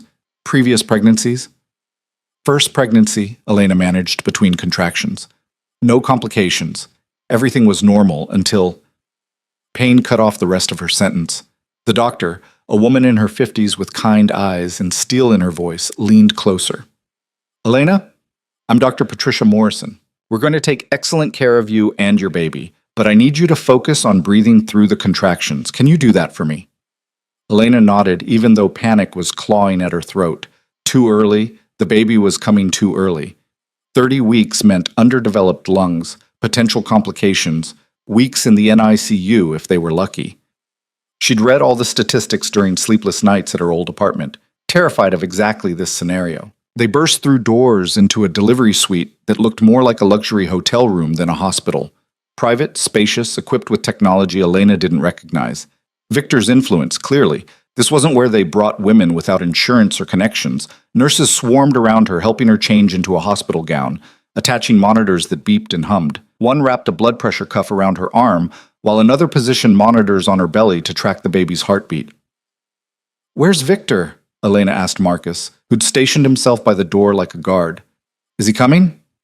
"He's being treated in another wing," Marcus said carefully. "Shrapnel wounds, some burns, nothing life-threatening, but the doctors want to run tests before they clear him to move." "I need to see him." Another contraction hit, and Elena gritted her teeth through it. "Our baby is coming, and he needs to be here." "I'm working on it," Marcus promised. "But right now, you need to focus on you and the baby." Dr. Morrison had finished her examination, her expression professionally neutral in a way that made Elena's stomach clench. "You're dilated to 5 centimeters. The baby's coming whether we're ready or not. Given the gestational age, we need to discuss options." "What options?" Elena's hands moved protectively to her belly. The baby's coming. What options are there? We can try to slow labor with medication, Dr. Morrison explained. Buy a few more days or weeks for the baby's lungs to develop. But given that your water has already broken, the risk of infection increases with every hour we delay. So what do you recommend? Elena asked, hating how small her voice sounded. Honestly, I recommend we proceed with delivery. Your baby is showing good vitals, strong heartbeat. 30 weeks isn't ideal, but with proper NICU care, the prognosis is generally positive. We'll have a neonatal team standing by. Elena closed her eyes, feeling tears slip down her cheeks. This wasn't how it was supposed to happen. She was supposed to have 2 more months to prepare, to set up a nursery, to take classes and read books and feel ready. Instead, she was about to give birth in the middle of a war zone, with Victor bleeding somewhere else in the hospital, and Constantine's threat still hanging over them like a blade. Do it, she whispered, whatever's safest for the baby. Dr. Morrison squeezed her hand. You're doing great, Elena. I'm going to step out and coordinate with the neonatal team. Then we'll get you set up for delivery. The nurse will give you something for the pain if you want it. I want Victor, Elena said.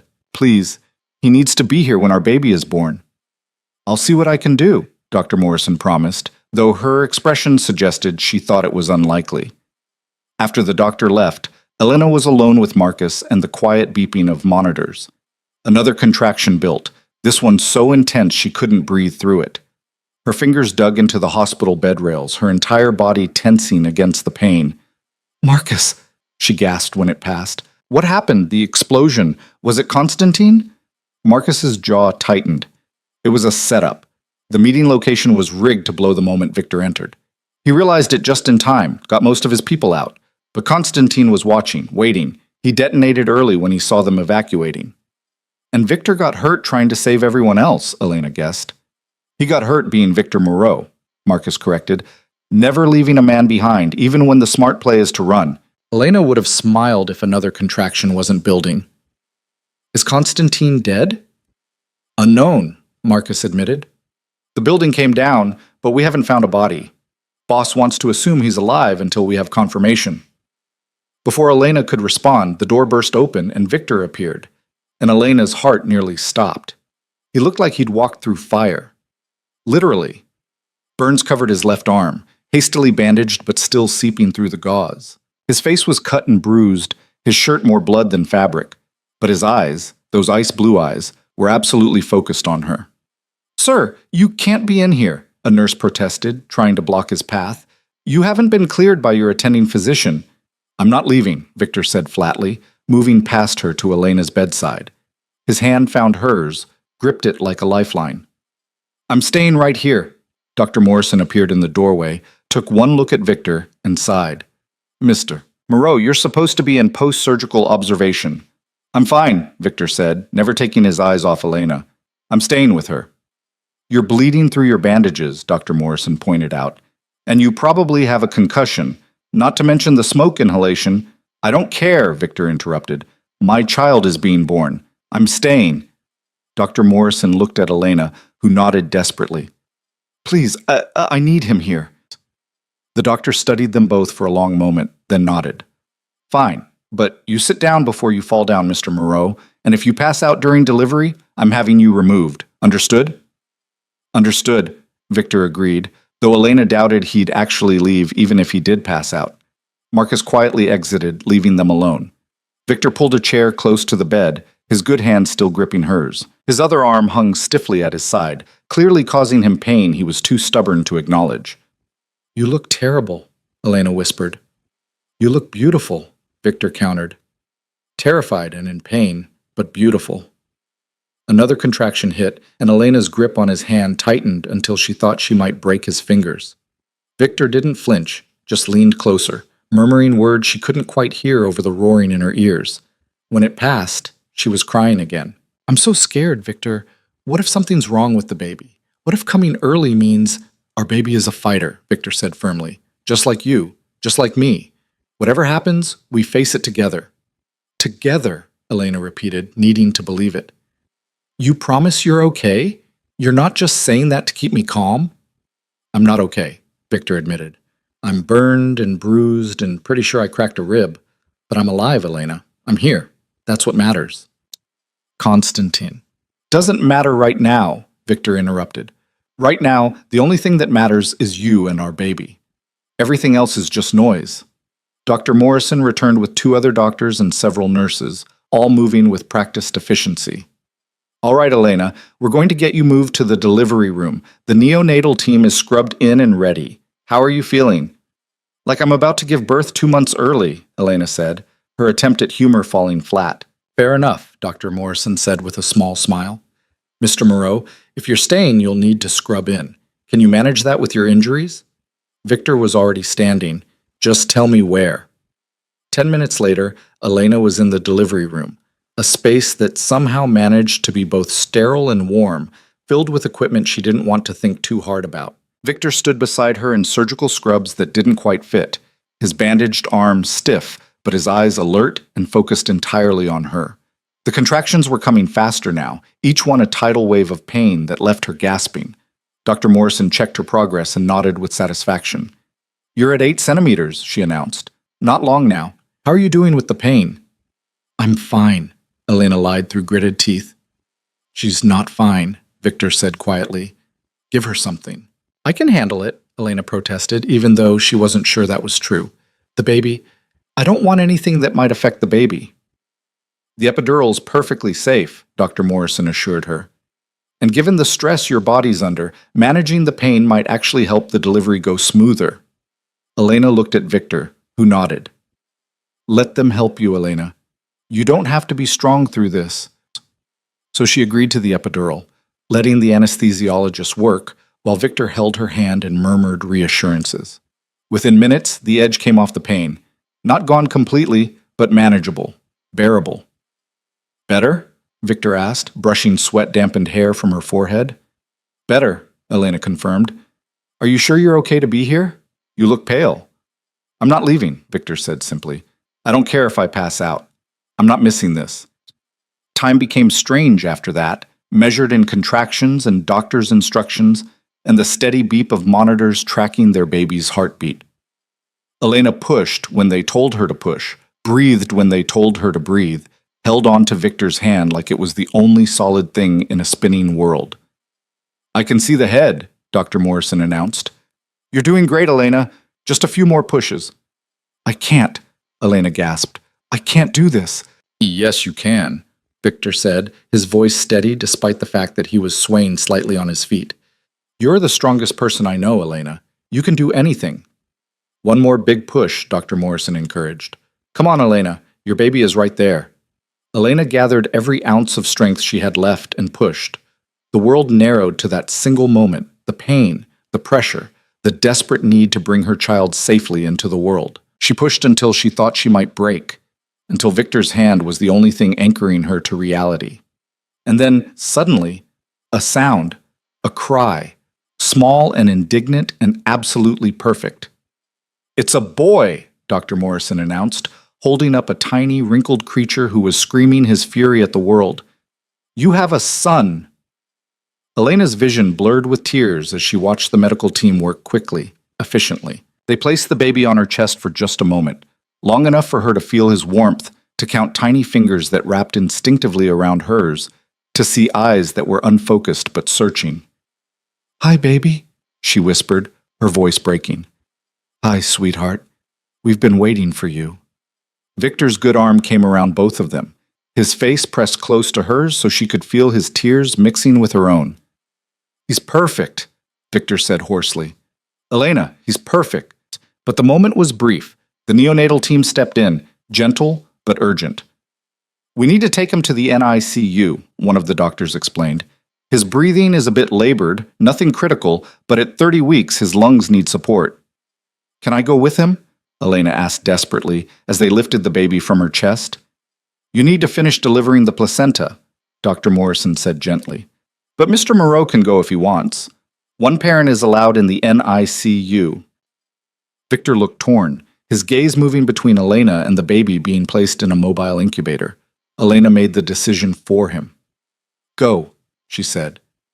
Stay with him. Make sure he's okay. Elena, please, she interrupted. I need to know someone's with him. I need to know he's not alone. Victor pressed a fierce kiss to her forehead. I'll call you the second I know anything, I promise. Then he was following the neonatal team out of the delivery room, moving carefully but determinedly despite his injuries. Elena watched him go, feeling a piece of her heart leave with him. The next 20 minutes passed in a haze. Dr. Morrison completed the delivery, checked to make sure there were no complications, gave instructions Elena barely heard. All she could think about was her son, so small, so fragile, fighting for every breath in the NICU.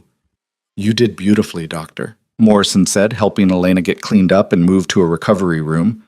Your son's vitals looked good despite the early arrival. The neonatal team is excellent. They'll take good care of him. When can I see him? Elena asked. Once you're stable and cleared to move, probably in an hour or two. For now, you need to rest. Your body just went through significant trauma. But rest was impossible. Elena lay in the recovery room, staring at the ceiling, her arms aching with emptiness. She'd held her son for maybe 30 seconds. 30 seconds to memorize his face, to feel his weight, to understand that she would do absolutely anything to protect him. Her phone rang, Victor's name on the screen. How is he? Elena answered immediately. Stable, Victor said, and she could hear the emotion he was trying to contain. He's on oxygen support, but his vitals are strong. The doctors say he's fighting. 4 pounds, 3 ounces, 19 inches long. Elena closed her eyes, tears sliding down her temples. Can you send me a picture? Already done. Check your messages. She pulled the phone away and opened the photo Victor had sent. Her breath caught. Their son lay in an incubator, tiny and vulnerable, with wires and tubes attached to his fragile body.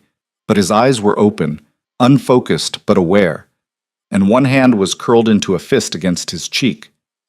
He looked like Victor, the same strong jawline, the same aristocratic nose, but his mouth was softer, more like hers. He's beautiful, Elena whispered. He's ours, Victor said, his voice rough. Elena, when I saw him, when they put him in my arms for just a second before the incubator, I understood. Understood what? Why you ran. Why you were so desperate to protect him.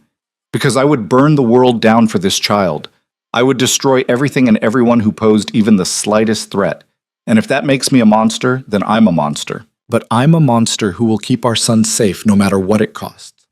Elena heard the absolute conviction in his voice and felt something shift inside her. This wasn't the calculated, controlled Victor she'd known before. This was someone raw and unguarded, transformed by the sight of his own child. What are we going to name him? Elena asked softly. There was a pause. I hadn't thought about it. Did you have something in mind? Elena had spent months considering names, rejecting most of them as either too common or too unusual. But looking at that photo, at their tiny fighter in his plastic fortress, one name felt right. Alexander, she said. It means defender of men, and I think he's going to need to be strong, growing up in our world. Alexander Moreau. Victor tested the name. I like it. It's strong, dignified. He can shorten it to Alex if he wants to, or use the full name when he's commanding boardrooms. You're already planning his corporate takeover? Elena asked, but she was smiling. I'm planning everything, Victor said. His education, his security detail, his future, all of it. Because planning means believing he has a future. And right now, I need to believe that. Is he really okay? Elena asked, needing the truth. The doctors aren't just telling you what you want to hear. He's in the NICU with premature lungs and underdeveloped systems, Victor said bluntly. He'll be here for weeks, maybe months. There will be challenges, but he's breathing on his own with assistance. His heart is strong, and every doctor I've consulted says the prognosis is good. How many doctors have you consulted in the last 20 minutes? 4, Victor admitted. I may have called in some favors. There's now a pediatric specialist flying in from Boston and a neonatologist from Johns Hopkins reviewing Alexander's charts remotely. Despite everything, Elena laughed. Of course there is. Because why rely on just the hospital staff when you can assemble an entire medical dream team? He's my son, Victor said simply. I'm not taking chances. A nurse entered Elena's recovery room carrying a wheelchair. The NICU has cleared you for a visit if you're feeling up to it.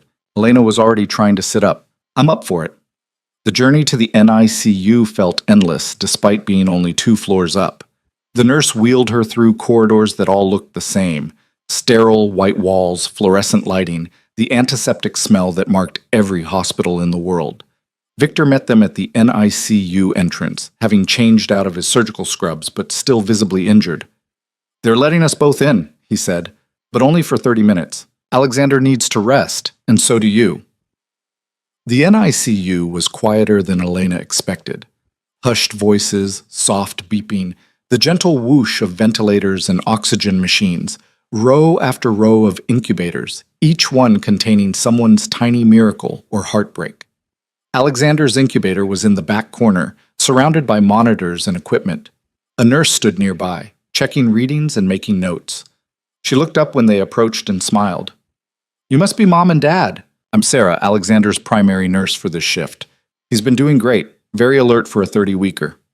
Elena maneuvered her wheelchair as close to the incubator as possible, her eyes drinking in every detail of her son. He looked so small inside the clear plastic walls, so vulnerable. Wires connected him to monitors tracking his heart rate, oxygen levels, breathing. A feeding tube ran through his nose, but his eyes were open, tracking movement with unfocused curiosity. "Can I touch him?" Elena asked. "Of course," Sarah said, opening the small porthole on the side of the incubator. "Just be gentle. Preemies startle easily." Elena reached through the opening, her hand trembling as she stroked one finger down Alexander's arm. His skin was impossibly soft, impossibly warm. When her finger touched his palm, his tiny hand closed around it with surprising strength. "Hi, baby," Elena whispered. "It's Mommy. I'm right here. I'm not going anywhere." Victor's hand covered her shoulder, and when Elena looked up, she saw tears streaming down his face. Not the controlled emotion he usually displayed, but raw, unfiltered feeling. He looked destroyed and rebuilt all at once. "Can I?" Victor asked Sarah, gesturing to the incubator. "Absolutely. Just wash your hands first. Infection control is critical with preemies." Victor scrubbed his hands at the nearby sink, wincing as the motion pulled at his burns. Then he opened the other porthole and reached in, his large hand dwarfing Alexander's entire body. "Hello, son," Victor said quietly. "I'm your father, and I want you to know something. I've done a lot of things I'm not proud of. I've hurt people. I've made choices that would horrify your mother if she knew the full truth. But from this moment forward, everything I do is for you, to keep you safe, to give you a world where you can be whoever you want to be. I swear it on my life."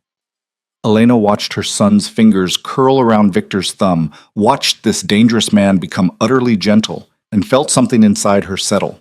Whatever happened next, whatever battles they still had to fight, they would face them as a family.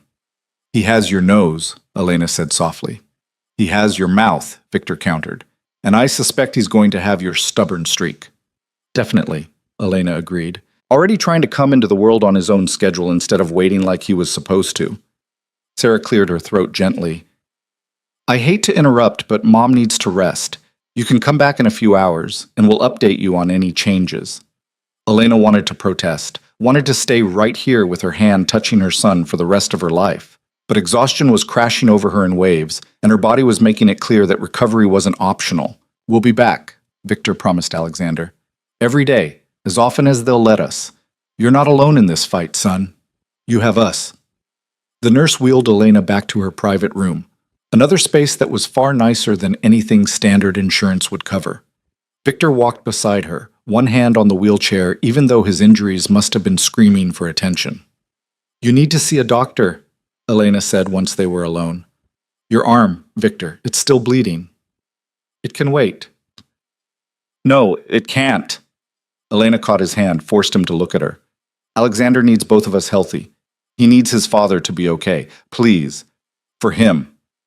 That argument worked where nothing else would have. Victor nodded reluctantly. "I'll go get checked out, but I'm coming back. I'm staying here tonight. The hospital has visiting hours." "Which don't apply to me," Victor interrupted. "I've already arranged for a cot to be brought in. I'm not leaving you alone. Not tonight. Not with Constantine still unaccounted for." Elena had almost forgotten about Constantine in the chaos of Alexander's birth. But the threat hadn't vanished just because their son had arrived. If anything, now they had even more to lose. "Do you think he'll come after Alexander?" Elena asked quietly. Victor's expression went cold and hard. He can try. But between you, me, and our son, there are now 12 armed guards on this floor alone. Marcus has the entire hospital locked down tighter than a federal prison. Constantine would need an army to get close to Alexander. And if he has an army? Then I'll burn it down, Victor said simply. Every soldier, every weapon, every resource. I'll destroy all of it. Nobody touches our son, Elena. Nobody. A knock at the door interrupted them. Marcus entered, looking weary but alert. Boss? We found something. Victor's posture changed immediately, shifting from concerned father to dangerous strategist. Show me. Marcus pulled out a tablet, brought up security footage. This was captured 2 blocks from the explosion site, about 10 minutes after the blast.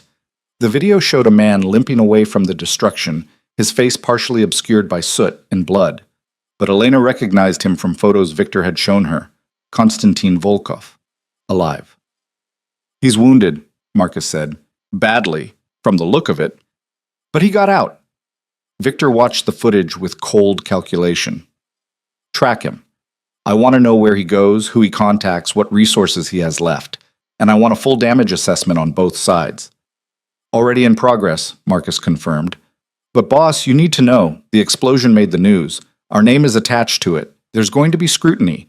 Police, feds, probably international agencies given the Russian connection. Handle it, Victor said flatly. Pay whoever needs to be paid. Lean on whoever needs to be leaned on. I want this buried so deep it never sees daylight. Understood. Marcus glanced at Elena, then back to Victor. Congratulations, by the way, on your son. Victor's expression softened fractionally. Thank you. Now get out of here and find Constantine before he regroups. After Marcus left, silence fell over the room. Elena lay back on the hospital bed, exhaustion making her bones feel like lead, but her mind wouldn't quiet. Constantine was alive, the threat wasn't over, and somewhere in the NICU, her son, their son, was fighting to breathe, completely unaware of the danger surrounding him. How do we do this? Elena asked quietly. How do we raise a child in your world? How do we keep him safe when there will always be someone like Constantine trying to use him against you? Victor pulled the chair close to her bedside, sank into it with a wince. We adapt. We evolve. We build something stronger than anything Constantine or anyone else can tear down. That's not an answer. It's the only answer I have, Victor said. Elena, I can't promise you safety. I can't promise you that there won't be threats or dangers or moments that terrify you. But I can promise you this. I will spend every resource, every connection, every ounce of power I have to protect our son. And when that's not enough, I'll find more. Elena turned her head to look at him, really look at him. The burns on his arm, the cuts on his face, the exhaustion in his eyes that went bone deep. He looked like a man who'd walked through hell and come out the other side still standing. He looked like a father. I'm sorry I ran, Elena said softly. I'm sorry I didn't give you the chance to be this before, to know about Alexander from the beginning. Don't apologize, Victor said. You did what you thought was right, what you thought would keep him safe. I can't fault you for that when it's exactly what I would have done. But I was wrong, Elena insisted. I thought I could protect him by keeping him away from you, by hiding us both. But all I did was make us vulnerable. If Constantine had found me before you did, she couldn't finish the sentence.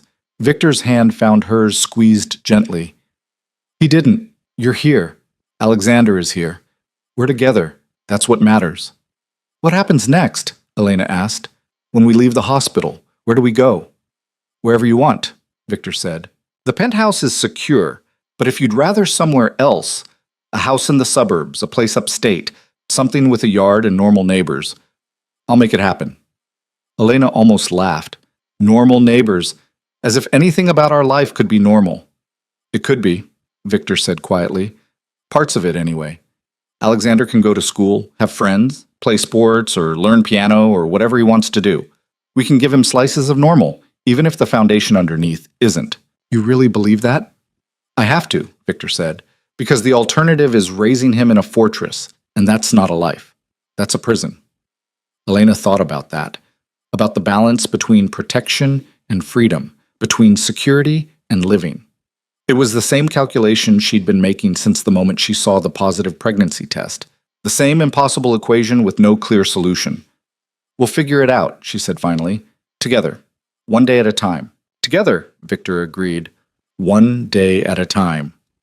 They sat in comfortable silence for a while, hands linked, watching the city lights through the window. Somewhere in this building, their son was fighting his first battle. And somewhere out there, Konstantin was wounded but alive, probably planning his next move. But for this moment, Elena let herself simply be. A mother. A woman who'd just given birth. A person who'd survived the worst day of her life and come out the other side with something precious and fragile and worth protecting. Tomorrow would bring new challenges, new threats, new impossible choices. But tomorrow could wait. Tonight, she had Victor beside her and Alexander fighting in the NICU and the knowledge that somehow, against all odds, they were a family. Broken and battered and far from perfect. But theirs. 3 days after Alexander's birth, Elena was cleared to leave the hospital. Alexander wasn't.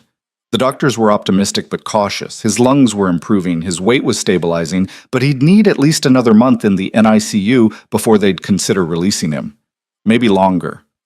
Premature babies operated on their own timeline, they explained, and rushing the process could be dangerous. Elena understood the medical reasoning. That didn't make leaving any easier. She stood beside Alexander's incubator, her hand through the porthole stroking his tiny chest, watching it rise and fall with mechanical assistance. He'd grown in just 3 days. Not much, but enough that she could see the difference. His skin had more color. His movements were stronger. He'd even opened his eyes when she sang to him, seeming to recognize her voice. "We have to go, Elena," Victor said gently from behind her. He'd barely left the hospital himself, sleeping in her room on the uncomfortable cot, living on coffee and whatever food Marcus brought. His burns were healing, but slowly, and Elena suspected he was ignoring doctors' orders about rest and medication. "I know," Elena whispered, but she didn't move. What kind of mother leaves her baby?" "The kind who needs to recover so she can be strong for him," Victor said, his hand settling on her shoulder. "You've barely slept. You're not eating enough. Dr. Morrison said you need proper rest or you'll end up back here as a patient." "I can rest here." "Elena." Victor's voice was firm but kind. "The nurses will call us immediately if anything changes. We're 10 minutes away, and we'll be back first thing tomorrow morning." Sarah, Alexander's primary nurse, looked up from her charts with a sympathetic smile. "He's in excellent hands, I promise. We'll take good care of him overnight. And honestly, you look like you need a real bed and a hot meal more than anything else." Elena knew they were right.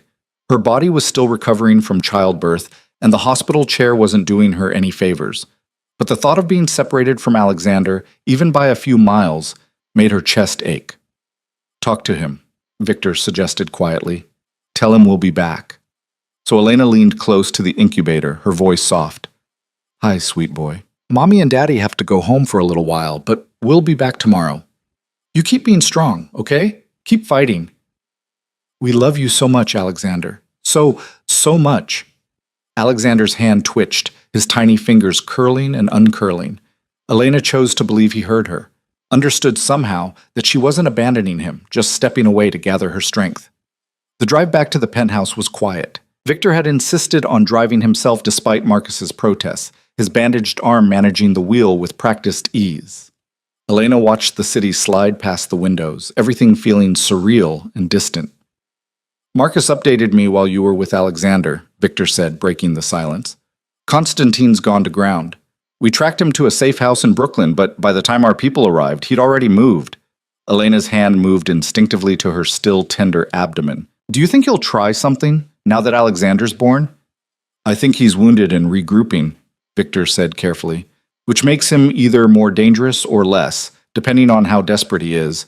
We're treating him as an active threat until we have confirmation otherwise." "Meaning?" "Meaning the security detail stays. Meaning we don't take unnecessary risks. Meaning I'm not letting you or Alexander out of my sight more than absolutely necessary." Elena should have bristled at the control in his voice. A week ago, she would have. But now, with Alexander vulnerable in the NICU and Konstantin somewhere in the city, planning who knew what, Victor's protectiveness felt less like a cage and more like armor. The penthouse felt empty when they arrived, too big, too quiet, missing the one person who should have been there. Elena stood in the living room, unsure what to do with herself. For 3 days, her entire world had been the NICU, The beeping monitors, the hushed voices, the smell of antiseptic and hope. Here, surrounded by luxury and silence, she felt untethered. "You should eat something," Victor said, already moving toward the kitchen. "Then sleep, real sleep, not the 2-hour stretches you've been managing at the hospital." "I'm not hungry." "Elena." Victor turned to face her, his expression gentle but unyielding. "You're recovering from childbirth and you're supposed to be producing milk for when Alexander can breastfeed. The lactation consultant was very clear about nutrition requirements, so you're eating even if I have to sit here and watch every bite." Despite everything, Elena felt a smile tug at her lips. "You're bossy when you're worried." "I'm always bossy," Victor corrected. "But yes, I'm worried. About you. About Alexander. About the fact that Constantine is still breathing. So, humor me. Eat something." Elena settled onto a bar stool while Victor prepared a plate: grilled chicken, roasted vegetables, fresh bread. The same meal he'd made her that first night back, like he was trying to recreate that moment of peace before everything exploded. "You're getting good at this," Elena observed as he set the food in front of her. "The cooking thing." "I've had practice this week," Victor said, pouring her a glass of water. "Turns out hospital cafeteria food is terrible, and I needed something to do with my hands besides worry." Elena took a bite, chewing mechanically. The food was good. Better than good, actually, but it tasted like ash in her mouth. Everything felt wrong without Alexander here. Incomplete. "Tell me something," she said after a few minutes of silence. "About when you were young. Before all of this." Victor raised an eyebrow. "Why?" "Because Alexander is going to ask someday. About his father, about where he came from. And I realized I don't actually know very much about your life before we met." Victor was quiet for a long moment, his fingers drumming against the counter. "There's not much to tell. I was born in Moscow. My father was, well, businessman is the polite term. My mother died when I was 8. After that, it was just my father and his organization." "Is your father still alive?" Elena asked carefully. "No, he died 15 years ago. Heart attack during a negotiation that went badly." Victor's expression was unreadable. "I inherited everything. The business, the connections, the enemies. I was 22 and suddenly responsible for an empire built on things I didn't fully understand yet. That must have been terrifying." "It was clarifying," Victor corrected. "I learned very quickly that in my world, you're either the predator or the prey. There's no middle ground." Elena set down her fork. "And which are you?" "I've been the predator for a long time," Victor said quietly. "But meeting you, becoming a father, it's made me wonder if there's a third option I never considered." "What option?" "Something else entirely," he said. "Something that doesn't fit the binary, but I don't know what that looks like yet." Elena reached across the counter, her hand covering his. "We'll figure it out, together." Victor turned his hand over, lacing their fingers together. "I've been thinking about what you said. About Alexander growing up protected from the darkness. And I want that for him, Elena. I want him to have choices I never had, but I don't know how to give him that while still being who I am." "Maybe you don't have to be who you are," Elena suggested carefully. "Maybe you can become someone else, someone safer." "You want me to leave the business?" It wasn't a question. "I want our son to have a father who comes home every night," Elena said. "I want to not wonder if every phone call is someone telling me you're dead. I want normal, Victor, or as close to normal as we can manage." Victor pulled his hand away, standing up to pace in front of the windows. The city glittered below them, a maze of light and shadow. "I've been making calls," he said after a long silence. Quietly, carefully, testing the waters about stepping back. Elena's breath caught. "Seriously?" "It's not simple," Victor cautioned. "You don't just walk away from what I've built. There are obligations, alliances, territories that would fall into chaos without management. But I've been working on a transition plan, putting trusted people in key positions, consolidating operations.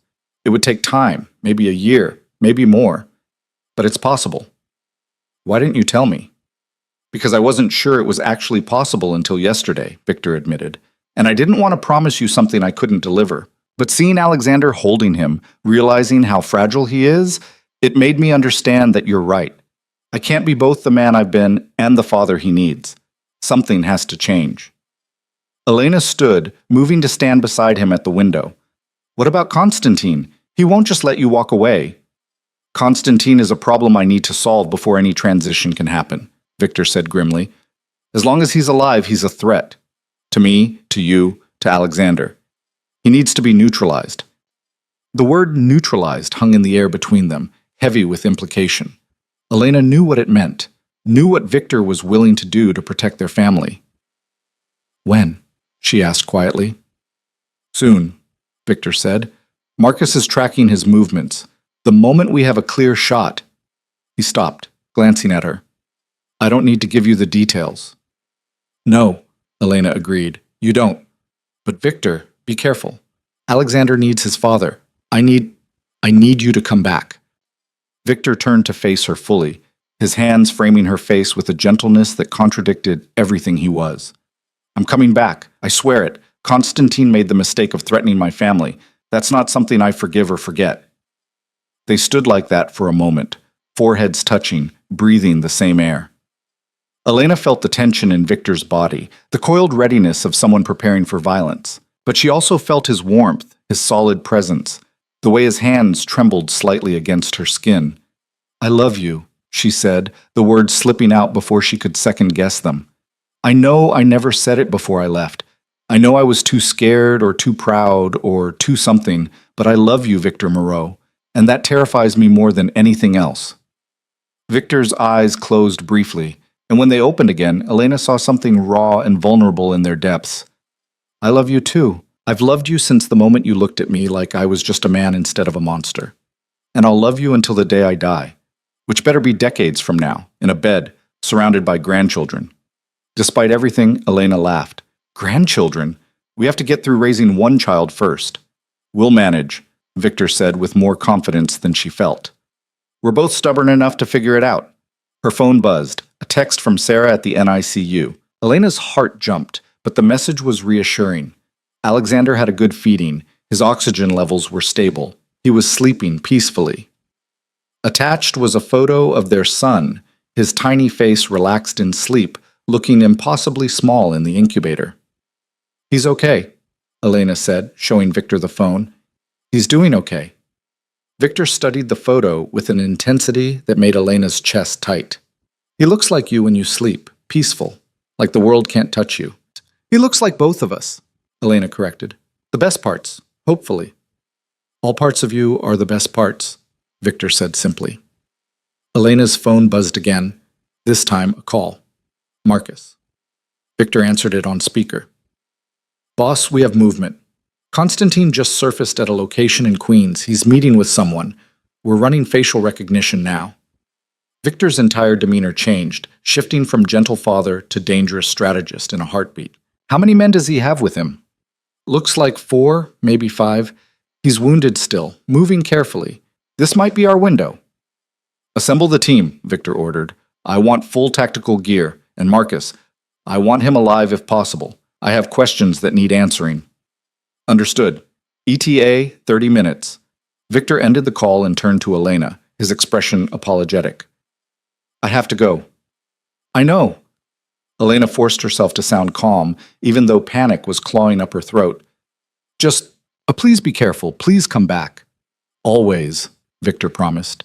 He kissed her, fierce and quick, like he was trying to memorize the taste of her.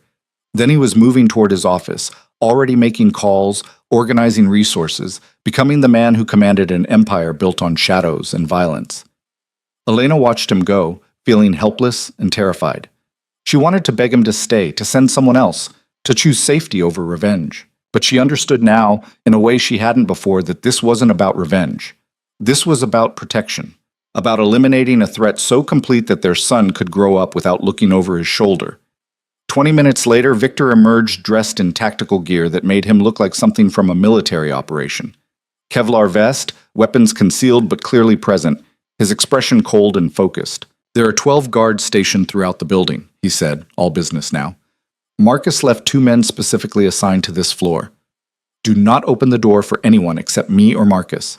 Do not leave the penthouse. If anything feels wrong, anything at all, you call me immediately. Victor, promise me, Elena. His hands gripped her shoulders. Promise me you'll stay safe. I can't do what I need to do if I'm worried about you. I promise, Elena said. Now you promise me you'll come back. I promise. He kissed her forehead, then stepped into the elevator. The doors closed, and he was gone. Elena stood in the suddenly empty penthouse, listening to the silence press against her ears.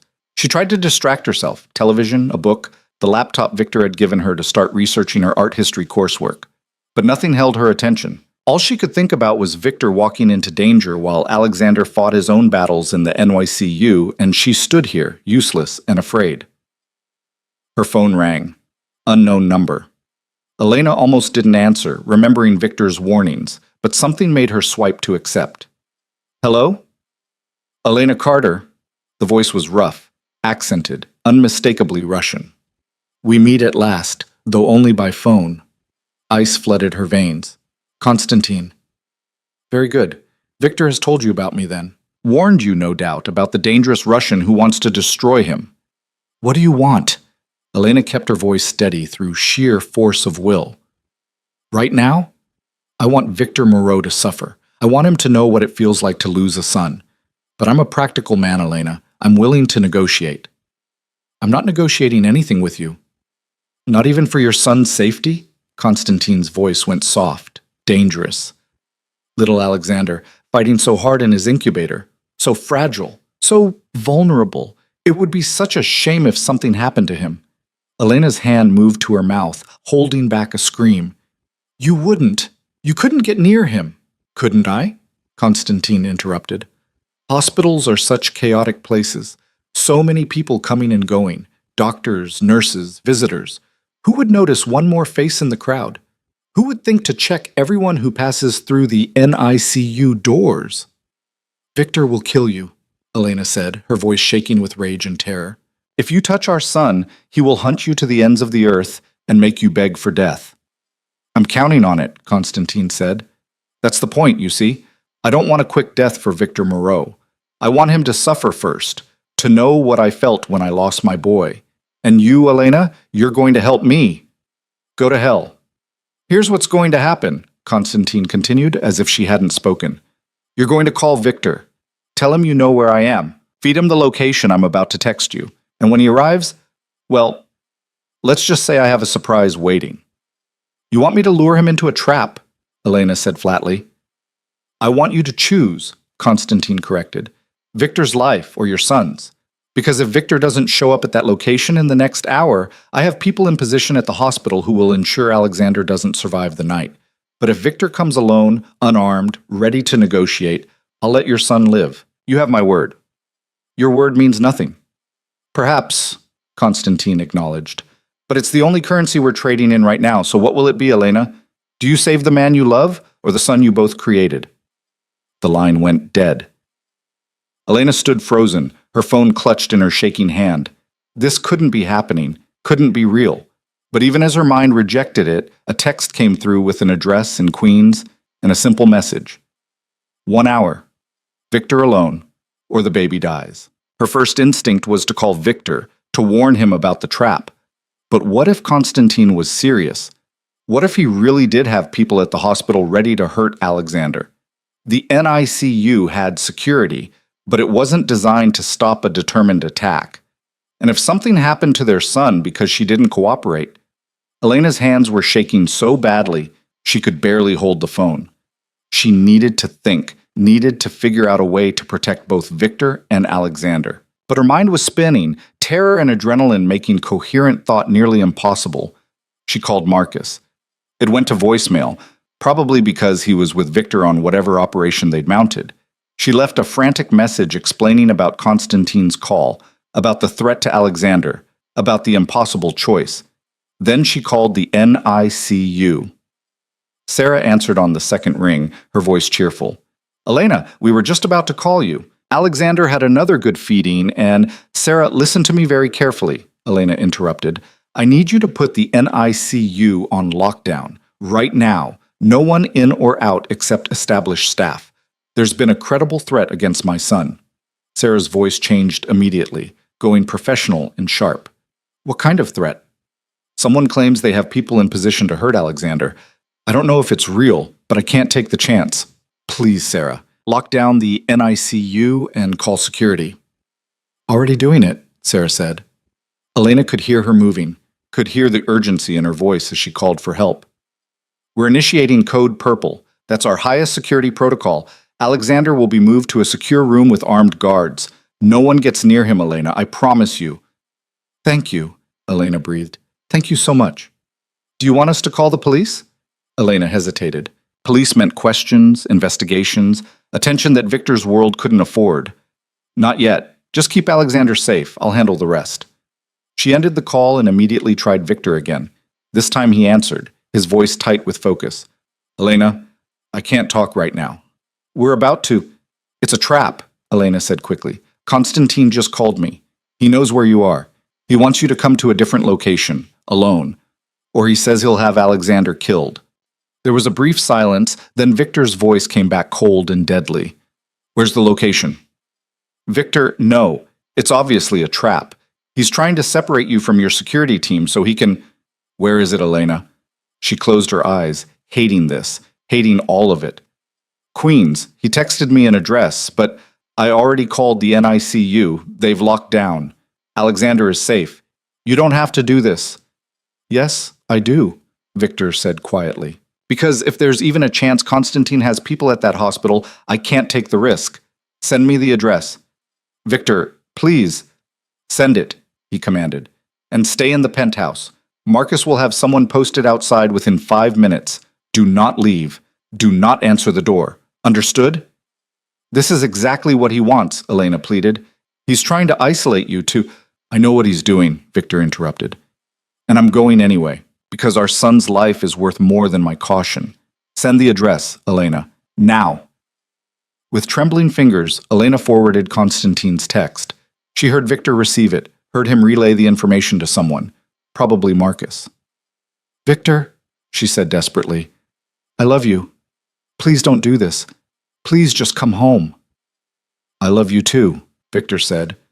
And I'm coming home, with Constantine's head on a pike if that's what it takes to keep our family safe. The line went dead. Elena sank onto the couch, her entire body shaking. She'd just sent the man she loved into an ambush, had potentially signed his death warrant by passing along information she knew was designed to trap him. But what choice did she have? If Constantine was bluffing about the hospital and Victor didn't show up, nothing happened. But if he was serious, if he really did have people ready to hurt Alexander, and she'd done nothing, she couldn't live with that. Couldn't bear the thought of their son dying because she'd chosen Victor's safety over his. So she'd made the only choice she could. The impossible choice every parent faced when their child's life hung in the balance. She'd gambled with Victor's life to save their son's.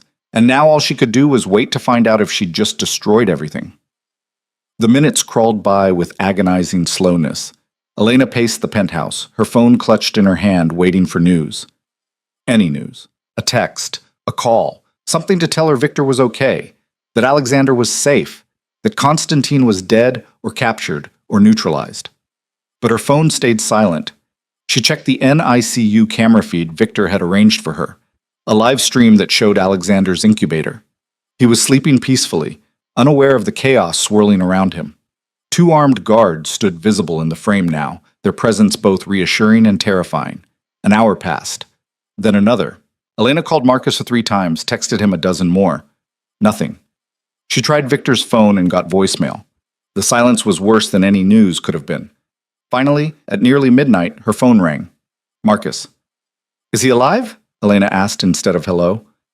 He's alive, Marcus said, and Elena's knees gave out with relief. Wounded, but alive. We're en route to the hospital now. What happened? Is Constantine dead? Marcus said flatly. Victor got to him before the trap could spring. But it was close, Elena. Too close. The boss took a bullet to the shoulder and there was an explosion that... He paused. He'll be okay. But he needs surgery to remove the bullet. I'm coming to the hospital, Elena said, already moving toward the bedroom to grab clothes. The guards will escort you, Marcus confirmed. I'll meet you in the emergency room. Elena dressed in record time, her hands still shaking but her mind finally clear. Victor was alive. Alexander was safe. Constantine was dead. The nightmare was finally over. Wasn't it? The guards drove her to the hospital in silence, their presence a reminder that danger might be over, but caution wasn't. Elena rushed through the emergency room entrance, searching for Marcus. He was standing outside a surgical suite, his clothes torn and bloody, his expression grim but relieved. He's in surgery now. Doctors say it's straightforward. Bullet missed major arteries, just lodged in muscle tissue. He'll be fine. Can I see him? After? He's insisting on it, Marcus said with a tired smile. Threatened to leave AMA if we didn't bring you here. Elena sank into a waiting room chair, adrenaline finally giving way to exhaustion. Tell me what happened. All of it. Marcus sat beside her, his voice low and steady as he recounted the night's events. How they'd realized Constantine's meeting location was a diversion. How Victor had figured out the real trap at the Queen's address Elena had sent. How he'd gone in anyway, with backup positioned strategically, and confronted Constantine directly. It ended in a warehouse, Marcus said quietly. Constantine tried to detonate explosives that would have brought the whole building down. But the boss was faster. He got Constantine first, then got himself and the team out before the blast. Constantine didn't make it. Good, Elena said, and meant it. I know that makes me terrible, but good. He threatened our son. He deserved whatever he got. You're not terrible, Marcus said gently. You're a mother protecting her child. There's nothing more human than that. They sat in silence while doctors worked on Victor. Elena checked her phone obsessively, monitoring the NICU camera feed, making sure Alexander was still safe and sleeping. Sarah sent updates every 30 minutes. All stable, all good, the lockdown holding firm. Finally, after what felt like hours but was probably only one, a surgeon emerged. Miss Carter, Mr. Moreau is out of surgery. Everything went smoothly. He's in recovery now and you can see him shortly. Relief flooded through Elena so completely she thought she might cry.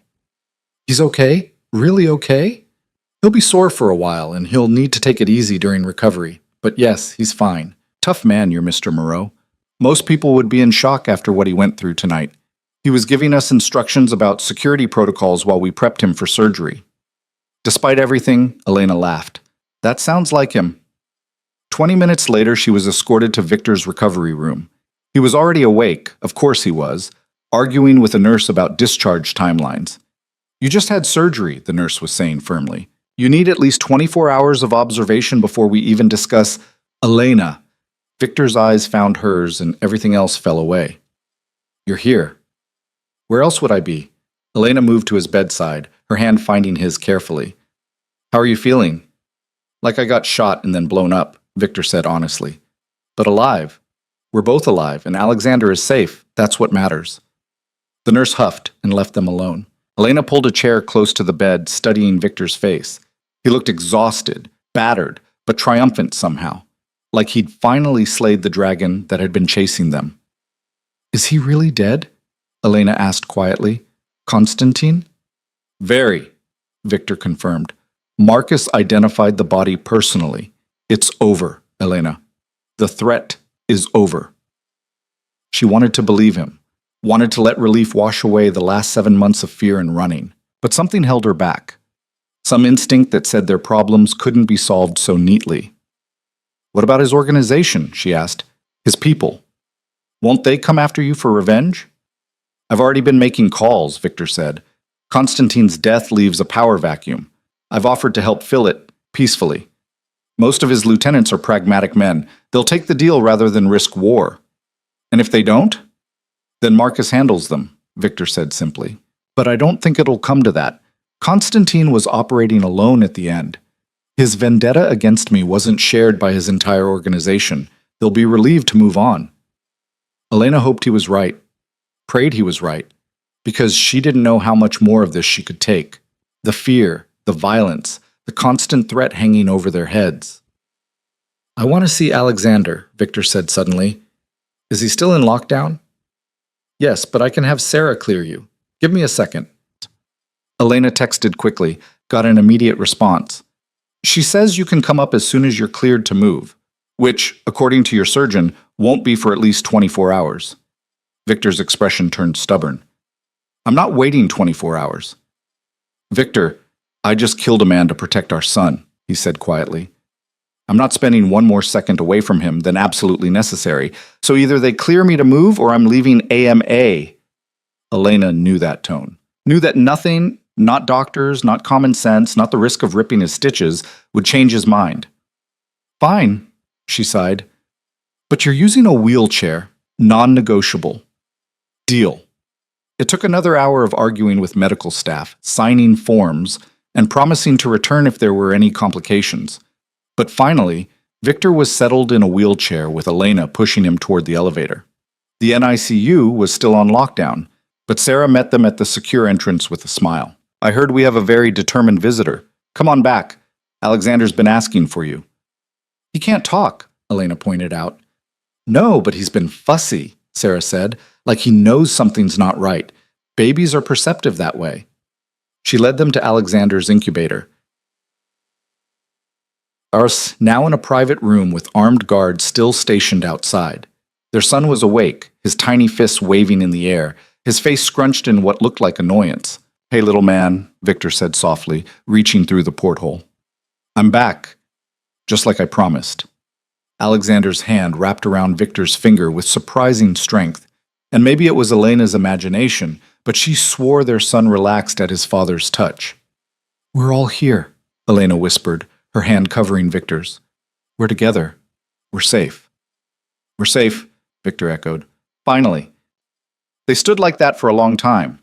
3 people connected through plastic walls and hope and love that had survived impossible odds. And for the first time since that night in the diner when Victor had walked back into her life, Elena let herself believe it might actually be true. The danger might really be over. Their family might actually have a future. Together. 6 weeks after Constantine's death, Alexander came home. Elena stood in the nursery Victor had created while she'd been at the hospital. A room painted in soft grays and whites, filled with furniture that was both beautiful and functional. A crib that probably cost more than her old car. A changing table stocked with supplies. A rocking chair positioned by the window where she could watch the city while feeding their son. It was perfect. Almost aggressively perfect. Like Victor had poured all his anxiety about being a good father into creating the ideal space. You think you'll like it? Victor asked from the doorway. He was still healing from the gunshot wound, moving carefully to avoid pulling stitches, but the doctors had cleared him for light activity, which, in Victor's case, meant obsessively preparing for Alexander's homecoming. He's 6 weeks old, Elena said with a smile. He won't care about the decor, but yes, it's beautiful. You did good. Victor moved into the room, his hand trailing over the crib rail. I keep thinking about what you said, about him growing up protected from the darkness, and I wonder if creating this perfect room is enough, or if I'm just painting over problems instead of actually solving them. Elena crossed to him, her hand settling over his. You've done more than paint over problems, Victor. You've restructured your entire organization. You've put distance between yourself and the illegal operations. You're transitioning to legitimate businesses. It's taking longer than I wanted, Victor admitted. There are connections that can't be severed cleanly, obligations that need to be fulfilled carefully, but I'm working on it. Every day I'm working toward becoming someone Alexander can be proud of. He's already going to be proud of you, Elena said softly. Because you're his father. Because you're here. That's what matters. Victor turned to face her fully, his expression vulnerable in a way she rarely saw. What if I'm terrible at this? At being a father? Then you'll learn, Elena said simply. The same way I'm learning to be a mother. We'll figure it out together, one disaster at a time. Despite his obvious nerves, Victor smiled. One disaster at a time. I can work with that. The doorbell chimed. Marcus, arriving with the final preparations for bringing Alexander home. He'd arranged everything. A pediatric nurse to help during the transition, security protocols that wouldn't feel like living in a fortress, supplies and equipment that had been vetted by 3 different doctors. Car seats installed, Marcus reported. Medical team is on standby, and I've triple-checked the route from here to the hospital. No security concerns. You know you don't have to be our personal assistant, Elena said gently. You've done so much already. Marcus shrugged. The boss saved my life more times than I can count. Helping him bring his son home is the least I can do. An hour later, Elena sat in the back of the SUV with Alexander in her arms, finally freed from monitors and tubes and the clinical smell of the NICU. He was still tiny, barely 6 pounds after 6 weeks of growth, but strong. Fighting. Every day getting a little bigger, a little stronger, a little more ready for the world. Victor sat beside her, his hand constantly reaching out to touch Alexander's head, his chest, checking that he was real and breathing and actually coming home with them. "He's okay," Elena said for the third time. "The doctors cleared him. He's ready." "I know," Victor said, but his hand didn't stop moving. "I just keep thinking about how small he is, how fragile. What if something happens and we're not in a hospital?" "That's what the pediatric nurse is for," Elena reminded him. "And the monitor that tracks his breathing, and the direct line to Dr. Morrison. Victor, we have more medical support than most people get in an actual hospital." "I know," Victor repeated. "I know I'm being irrational, but he's my son, Elena. I can't help it." Elena understood completely. She'd barely slept since the doctors had given them the discharge date, terrified of all the ways things could go wrong. But she'd also learned in 6 weeks of watching Alexander fight and grow that fear couldn't be allowed to paralyze them. They had to trust in the doctors, in themselves, in Alexander's strength. The penthouse felt different when they arrived, warmer somehow, more alive. The nurse Victor had hired, a competent woman in her 50s named Patricia, met them at the door with a reassuring smile. "Welcome home," she said, her eyes soft as she looked at Alexander. "Let's get this young man settled, shall we?" The first few hours were a blur of feeding schedules and diaper changes and figuring out how to navigate this new reality. Alexander cried when he was hungry, which sent Victor into a near panic the first time, until Patricia calmly explained that crying was normal and healthy. "You're going to hear a lot of crying in the next few months," Patricia said with amusement as Victor hovered anxiously. "Babies cry. It's how they communicate. You'll learn to tell the difference between 'I'm hungry' crying and 'I'm tired' crying and 'I just want attention' crying." "There are different types?" Victor looked genuinely alarmed. "There are many types," Patricia confirmed. "But you'll figure it out. Parents always do." By evening, Patricia had coached them through several feedings, demonstrated the proper swaddling technique, and assured them at least a dozen times that Alexander was perfectly healthy and they were doing fine. "I'm going to head out for the night," she said finally, "but I'm just a phone call away if you need me. Try to get some sleep when the baby sleeps. You're going to need it." After she left, Elena and Victor sat on the couch, Alexander sleeping peacefully in Elena's arms. The city stretched out below them, lights twinkling in the darkness, the world continuing on completely unaware that their entire universe had just shifted. "We're parents," Elena said wonderingly. "We have a son. This is real." "This is real," Victor echoed. He looked exhausted and terrified and happier than Elena had ever seen him. "We're actually doing this." "We're doing it badly," Elena corrected with a tired laugh. "Did you see how long it took us to change that diaper? Patricia had to walk us through it like we'd never seen a baby before." "To be fair, I haven't spent much time around babies," Victor said. "They're small and loud and surprisingly difficult to dress." "They are," Elena agreed. "But he's ours, Victor. He's ours and he's home, and he's safe." "Safe," Victor repeated, the word heavy with meaning. "I've been thinking about that, about what safe really means for Alexander." "What do you mean?" Victor shifted carefully, mindful of his healing shoulder.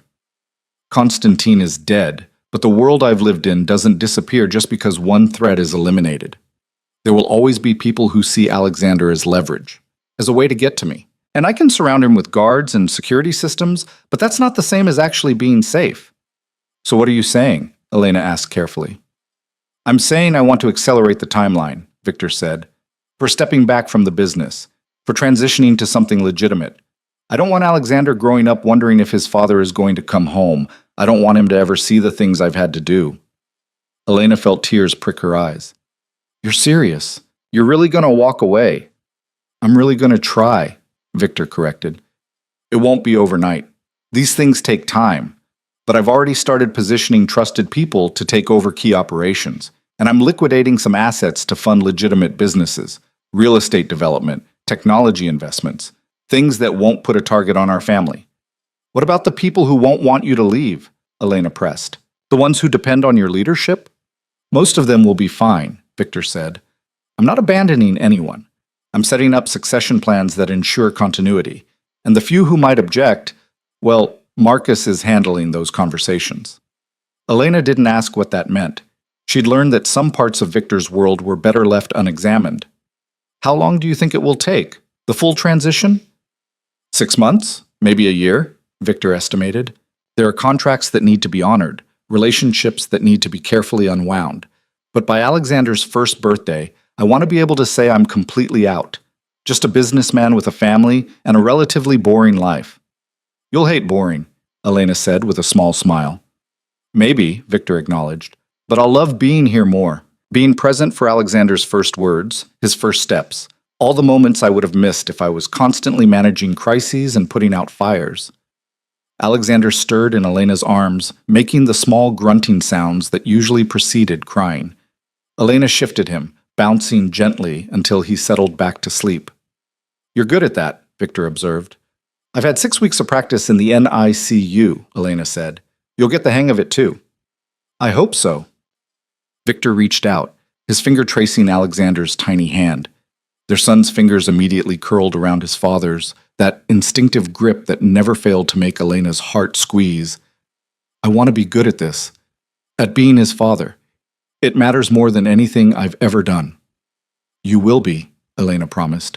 You already are. Victor, you killed a man to protect him. You're restructuring your entire life for him. That's not something a bad father does. That's the bare minimum, Victor said quietly. Keeping him alive, keeping him safe, that's just the foundation. I want to be more than that. I want to be someone he looks up to, someone he trusts, someone who doesn't scare him. Elena heard the vulnerability in his voice, the fear that he'd passed down something dark to their son just by being his father. Alexander isn't going to be afraid of you. He's going to love you, because you're going to show him every day what it means to be a good man. I'm not a good man, Elena. You're trying to be, she corrected. For him, for us. That's what matters. Not where you've been, but where you're choosing to go. They sat in comfortable silence for a while, taking turns holding Alexander, marveling at how something so small could completely reorganize their priorities. Elena watched Victor study their son's face like he was memorizing every detail, and she saw the transformation happening in real time. Victor Moreau was becoming someone new, someone softer, someone capable of putting down his armor because he'd found something worth being vulnerable for. The next few weeks passed in a blur of sleepless nights and endless feedings, and learning to navigate life as new parents. Patricia came during the day to help and provide guidance, but the nights were theirs alone. Victor insisted on taking turns with the night feedings despite Elena's protest that he needed to heal. I'm healing fine, he'd argue at 2 a.m, taking Alexander from her so she could get a few hours of sleep. And I'm not missing this. I'm not being the father who leaves everything to the mother. Elena would watch from the doorway sometimes, unable to sleep despite exhaustion, just to see Victor pacing the nursery with Alexander in his arms. He talked to their son in a low murmur, telling him stories about Elena, about how they met, about the future he was building for them. Sometimes he'd speak in Russian, the language of his childhood, words that sounded harsh but were delivered with such gentleness they became lullabies. During the day, life developed a rhythm. Elena started her online coursework, squeezing in lectures and reading between Alexander's naps. Victor worked from home more often than not, conducting business from his office while staying close enough to help when needed. Marcus came by regularly, updating Victor on the transition progress, and staying to hold Alexander with a surprising gentleness. You're getting soft, Marcus teased Victor one afternoon, watching the boss carefully burp his son. I'm getting smart, Victor corrected. Soft would be letting my guard down. I'm just redistributing my priorities. Fair enough, Marcus said. For what it's worth, boss, the transition is going smoother than expected. Most of your associates understand the position you're in. The ones who don't, well, they're learning to understand. Elena didn't ask what that meant. She was learning to exist in the space between Victor's two worlds, the one he was leaving behind and the one he was building for their future. It wasn't always comfortable, but it was theirs. 3 months after bringing Alexander home, Elena woke to find Victor's side of the bed empty. She checked the time, 4 a.m, too early even for Alexander's usual feeding.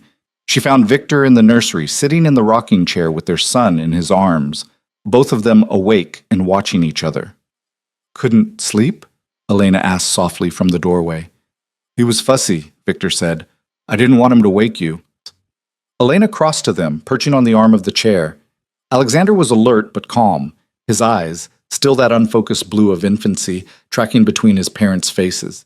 He was getting bigger, stronger. His cheeks had filled out, his limbs had grown chubby with healthy baby fat. He looked less like a fragile preemie and more like a regular baby. What were you thinking about? Elena asked, reading the contemplative expression on Victor's face. About how different everything is now, Victor said quietly. 3 months ago, I was someone else entirely. Someone who solved problems with violence. Someone who measured success in territory controlled and enemies eliminated. And now I'm sitting here at 4 in the morning, holding my son, and realizing that this, right here, is the only success that actually matters. The transition is going well then? Elena guessed. Better than expected, Victor confirmed. I'm almost completely out of the problematic operations. Most of what's left is legitimate business that just needs proper management. Marcus is taking over the few remaining connections that need careful handling. How does that feel? Letting go? Victor was quiet for a moment, his hand gentle on Alexander's back. Terrifying. Liberating, like I'm standing at the edge of a cliff and choosing to jump, trusting that there's something better waiting below. But when I look at Alexander, when I imagine him growing up asking what his father does for a living, I want to have an answer that doesn't make him afraid or ashamed. You're going to, Elena said, her hand covering his. You're already doing it. Alexander made a small noise, not quite a cry, just a sound of awareness.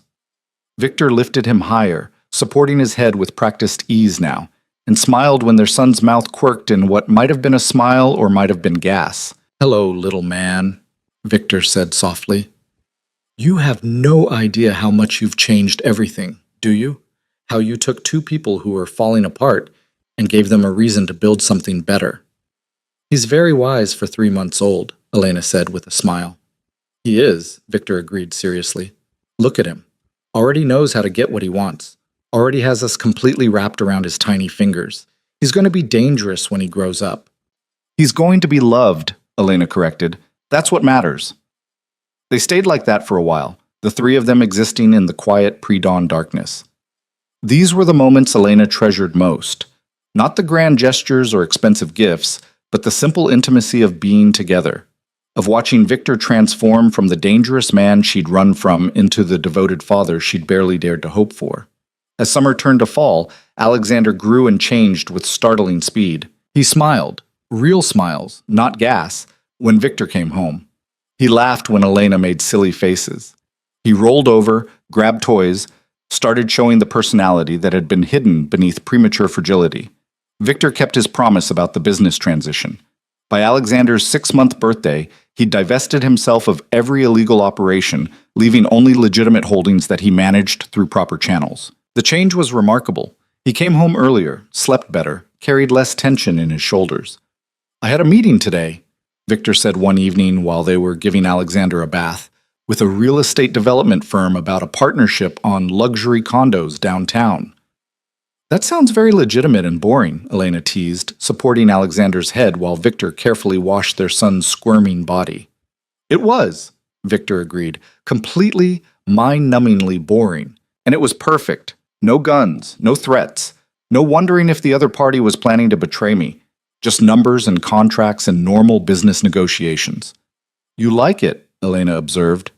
I do, Victor admitted. More than I thought I would. There's something satisfying about building instead of just controlling, about creating things that will last instead of just managing crisis after crisis. Alexander splashed, sending water over both of them. Victor laughed, a sound that still surprised Elena with its genuine warmth, and lifted their son out of the baby tub. You're trouble, Victor told Alexander seriously, just like your mother. I'm trouble? Elena protested, wrapping Alexander in a towel. I'm not the one who brought organized crime into our relationship. Fair point, Victor conceded. But you're the one who ran away while pregnant and made me chase you across the city. I had good reasons, Elena reminded him. You did, Victor agreed, his expression softening. And I don't blame you for any of it. You were protecting our son. I can't fault you for that when it's exactly what I would have done. After Alexander was asleep, Elena and Victor settled on the couch with wine, her first glass since before pregnancy. Victor had been saving a special bottle for when she was cleared to drink again, and they were celebrating both that milestone and the fact that Alexander had gone 4 hours between feedings the previous night. I've been thinking, Victor said, swirling his wine, about what comes next. For us. What do you mean? I mean, we've been so focused on surviving, on keeping Alexander safe, on managing the transition, on just getting through each day, that we haven't talked about the future. Our future, beyond just being parents. Elena set down her glass. What kind of future did you have in mind? Victor pulled something from his pocket, a small velvet box that made Elena's breath catch. The kind where I do this properly, where I ask instead of just assuming, where I give you the choice I never really gave you before. He opened the box, revealing a ring that was both simple and stunning. A single diamond, flawless and perfectly cut, set in platinum. Not ostentatious, not designed to show off wealth, just beautiful. Elena Carter, Victor said, his voice steady despite the emotion in his eyes. 7 months ago, I walked into a diner and found you carrying my son. I tried to command my way back into your life because that's all I knew how to do. I made demands and threats and used Alexander as justification for control. But somewhere along the way, between his birth and bringing him home and learning to change diapers at 2 a.m, I realized something. I don't want to own you. I don't want to control you. I just want to be with you, to build a life with you, to raise our son together and maybe give him siblings someday and grow old arguing about whose turn it is to handle the night feeding. Elena was crying now, tears streaming down her face while she laughed at the same time. So I'm asking, Victor continued, not demanding, not using our son as leverage, just asking, as a man who loves you more than he knows how to express. Will you marry me? Will you choose this life we're building? Choose me. Choose us. Elena looked at the ring, then at Victor, then at the baby monitor showing Alexander sleeping peacefully in his crib. She thought about the journey that had brought them here, the fear, the running, the impossible choices. She thought about Victor in the NICU, holding their premature son with trembling hands. Thought about him at 4 a.m, pacing the nursery and whispering promises in Russian. Thought about the man he'd been versus the man he was becoming. Yes, she said simply. Yes, I'll marry you. Yes, I choose this. All of it. Victor's hands shook slightly as he slid the ring onto her finger. Then he was kissing her, fierce and gentle all at once, and Elena tasted salt from both their tears. I'm going to spend the rest of my life making sure you never regret this, Victor promised against her lips. I know you will, Elena said, because you're not the same man who walked into that diner demanding I come home. You're someone better, someone I'm proud to build a future with. They made love that night for the first time since before Alexander's birth, slow and careful, relearning each other's bodies, finding new tenderness in old familiarity. And when Alexander cried at 3 a.m, they both got up, working together to change and feed him, their new engagement ring catching the nursery light. The wedding happened 2 months later, small and private, just Marcus and Patricia and a few trusted friends. Elena wore a simple dress that accommodated her still recovering body, and Victor looked devastating in a tailored suit. Alexander attended in a tiny outfit that matched his father's, sleeping peacefully through the ceremony in Patricia's arms. They exchanged vows in the penthouse, with the city spread out below them like a kingdom they'd fought to protect. But the words Victor spoke weren't about possession or control. They were about partnership, about choosing each other every day, about building something that would last beyond the darkness they'd both survived. I promise to be the father Alexander deserves, Victor said, his voice thick with emotion, and the husband you deserve. I promise to choose you every day, even when it's hard, especially when it's hard. I promise to leave behind the man I was and become the man our family needs me to be. Elena's vows were simpler but no less powerful. I promise to trust you, even when fear tells me to run.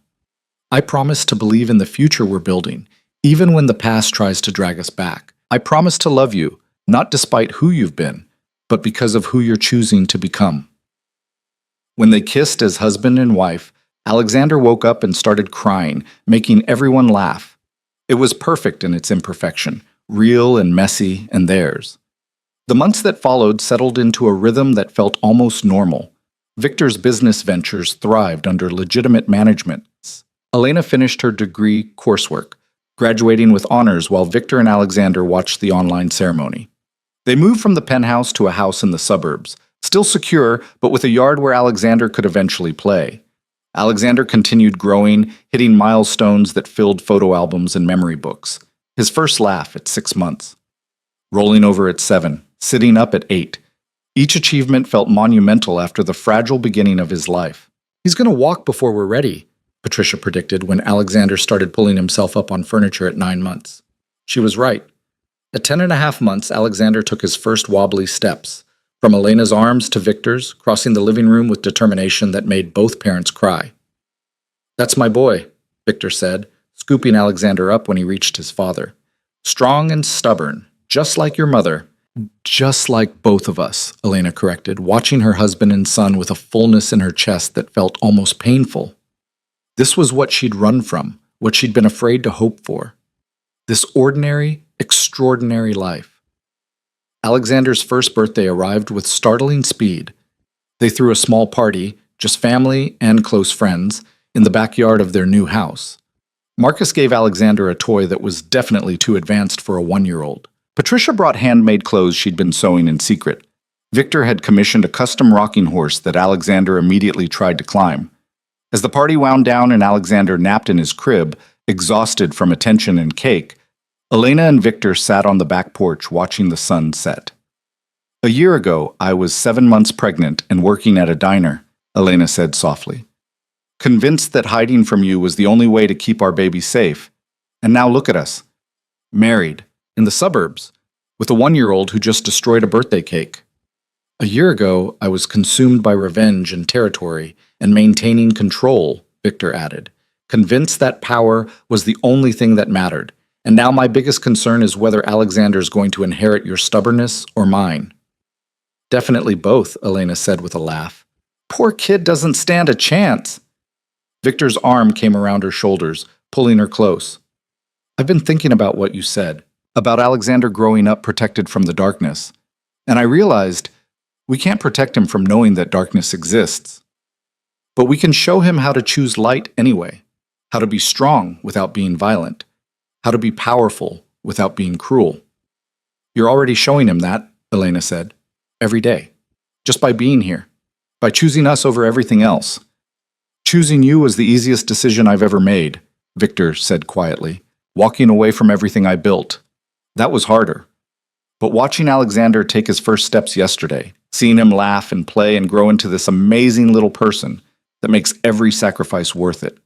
Alexander's cry came through the baby monitor, signaling the end of his nap. They both stood, moving toward the house together, partners in this grand adventure of parenthood. "Ready for year 2? Victor asked as they climbed the stairs. "As ready as I'll ever be," Elena said, which is to say not at all, but we'll figure it out. "Together," Victor said. "Together," Elena agreed. They found Alexander standing in his crib, holding onto the rail with chubby hands, his face lighting up when he saw his parents. Victor lifted him out, settling their son on his hip, while Elena straightened the crib sheets. "What do you think, Alexander?" Victor asked seriously. "Think your parents are doing okay at this whole raising a child thing?" Alexander responded by grabbing Victor's nose and laughing, a sound of pure joy that filled the nursery and made both parents smile. "I think that's a yes," Elena said. As evening fell and they went through the familiar routine of dinner and bath and bedtime story, Elena felt the pieces of her life settle into place. Not perfectly. There were still challenges ahead, still moments of doubt and fear. But they were facing them together now, as a family. When Alexander finally fell asleep, Victor and Elena stood in the nursery doorway watching their son breathe, the same way they'd watched him in the NICU all those months ago. But there were no tubes or monitors now, just a healthy 1-year-old boy sleeping peacefully in a home filled with love. "Thank you," Victor said quietly. "For what?" "For running," he said. "For being brave enough to leave when you thought it was right. For giving me the chance to prove I could be better. For our son. For this life. For choosing to stay." Elena leaned her head against his shoulder. "Thank you for finding me, for fighting for us. For becoming the man I knew you could be." They stood in comfortable silence, watching Alexander sleep, and Elena realized something profound. She'd spent so long running from Victor's darkness that she'd almost missed the possibility of his light, almost missed the chance to see what happened when a dangerous man found something worth being gentle for. Their journey hadn't been easy. It had been messy and terrifying and filled with impossible choices. But standing here now, with their son sleeping peacefully and their future stretching out before them, Elena wouldn't change a single moment, because every fear, every doubt, every moment of running had led them here. To this house in the suburbs, to this family they'd built from fragments and hope, to this life that was imperfect and beautiful and completely, utterly theirs. Victor pressed a kiss to her temple. Come on, let's let him sleep. They left the nursery door cracked, the way they always did, and walked hand in hand down the hallway. Behind them, Alexander slept on, dreaming whatever dreams one-year-olds had. Ahead of them, the future waited, uncertain, challenging, but faced together. And Elena, who'd once thought the only way to protect her child was to run, finally understood the truth. The strongest protection wasn't distance or hiding or fear. It was love. Fierce, imperfect, unbreakable love. And they had that in abundance.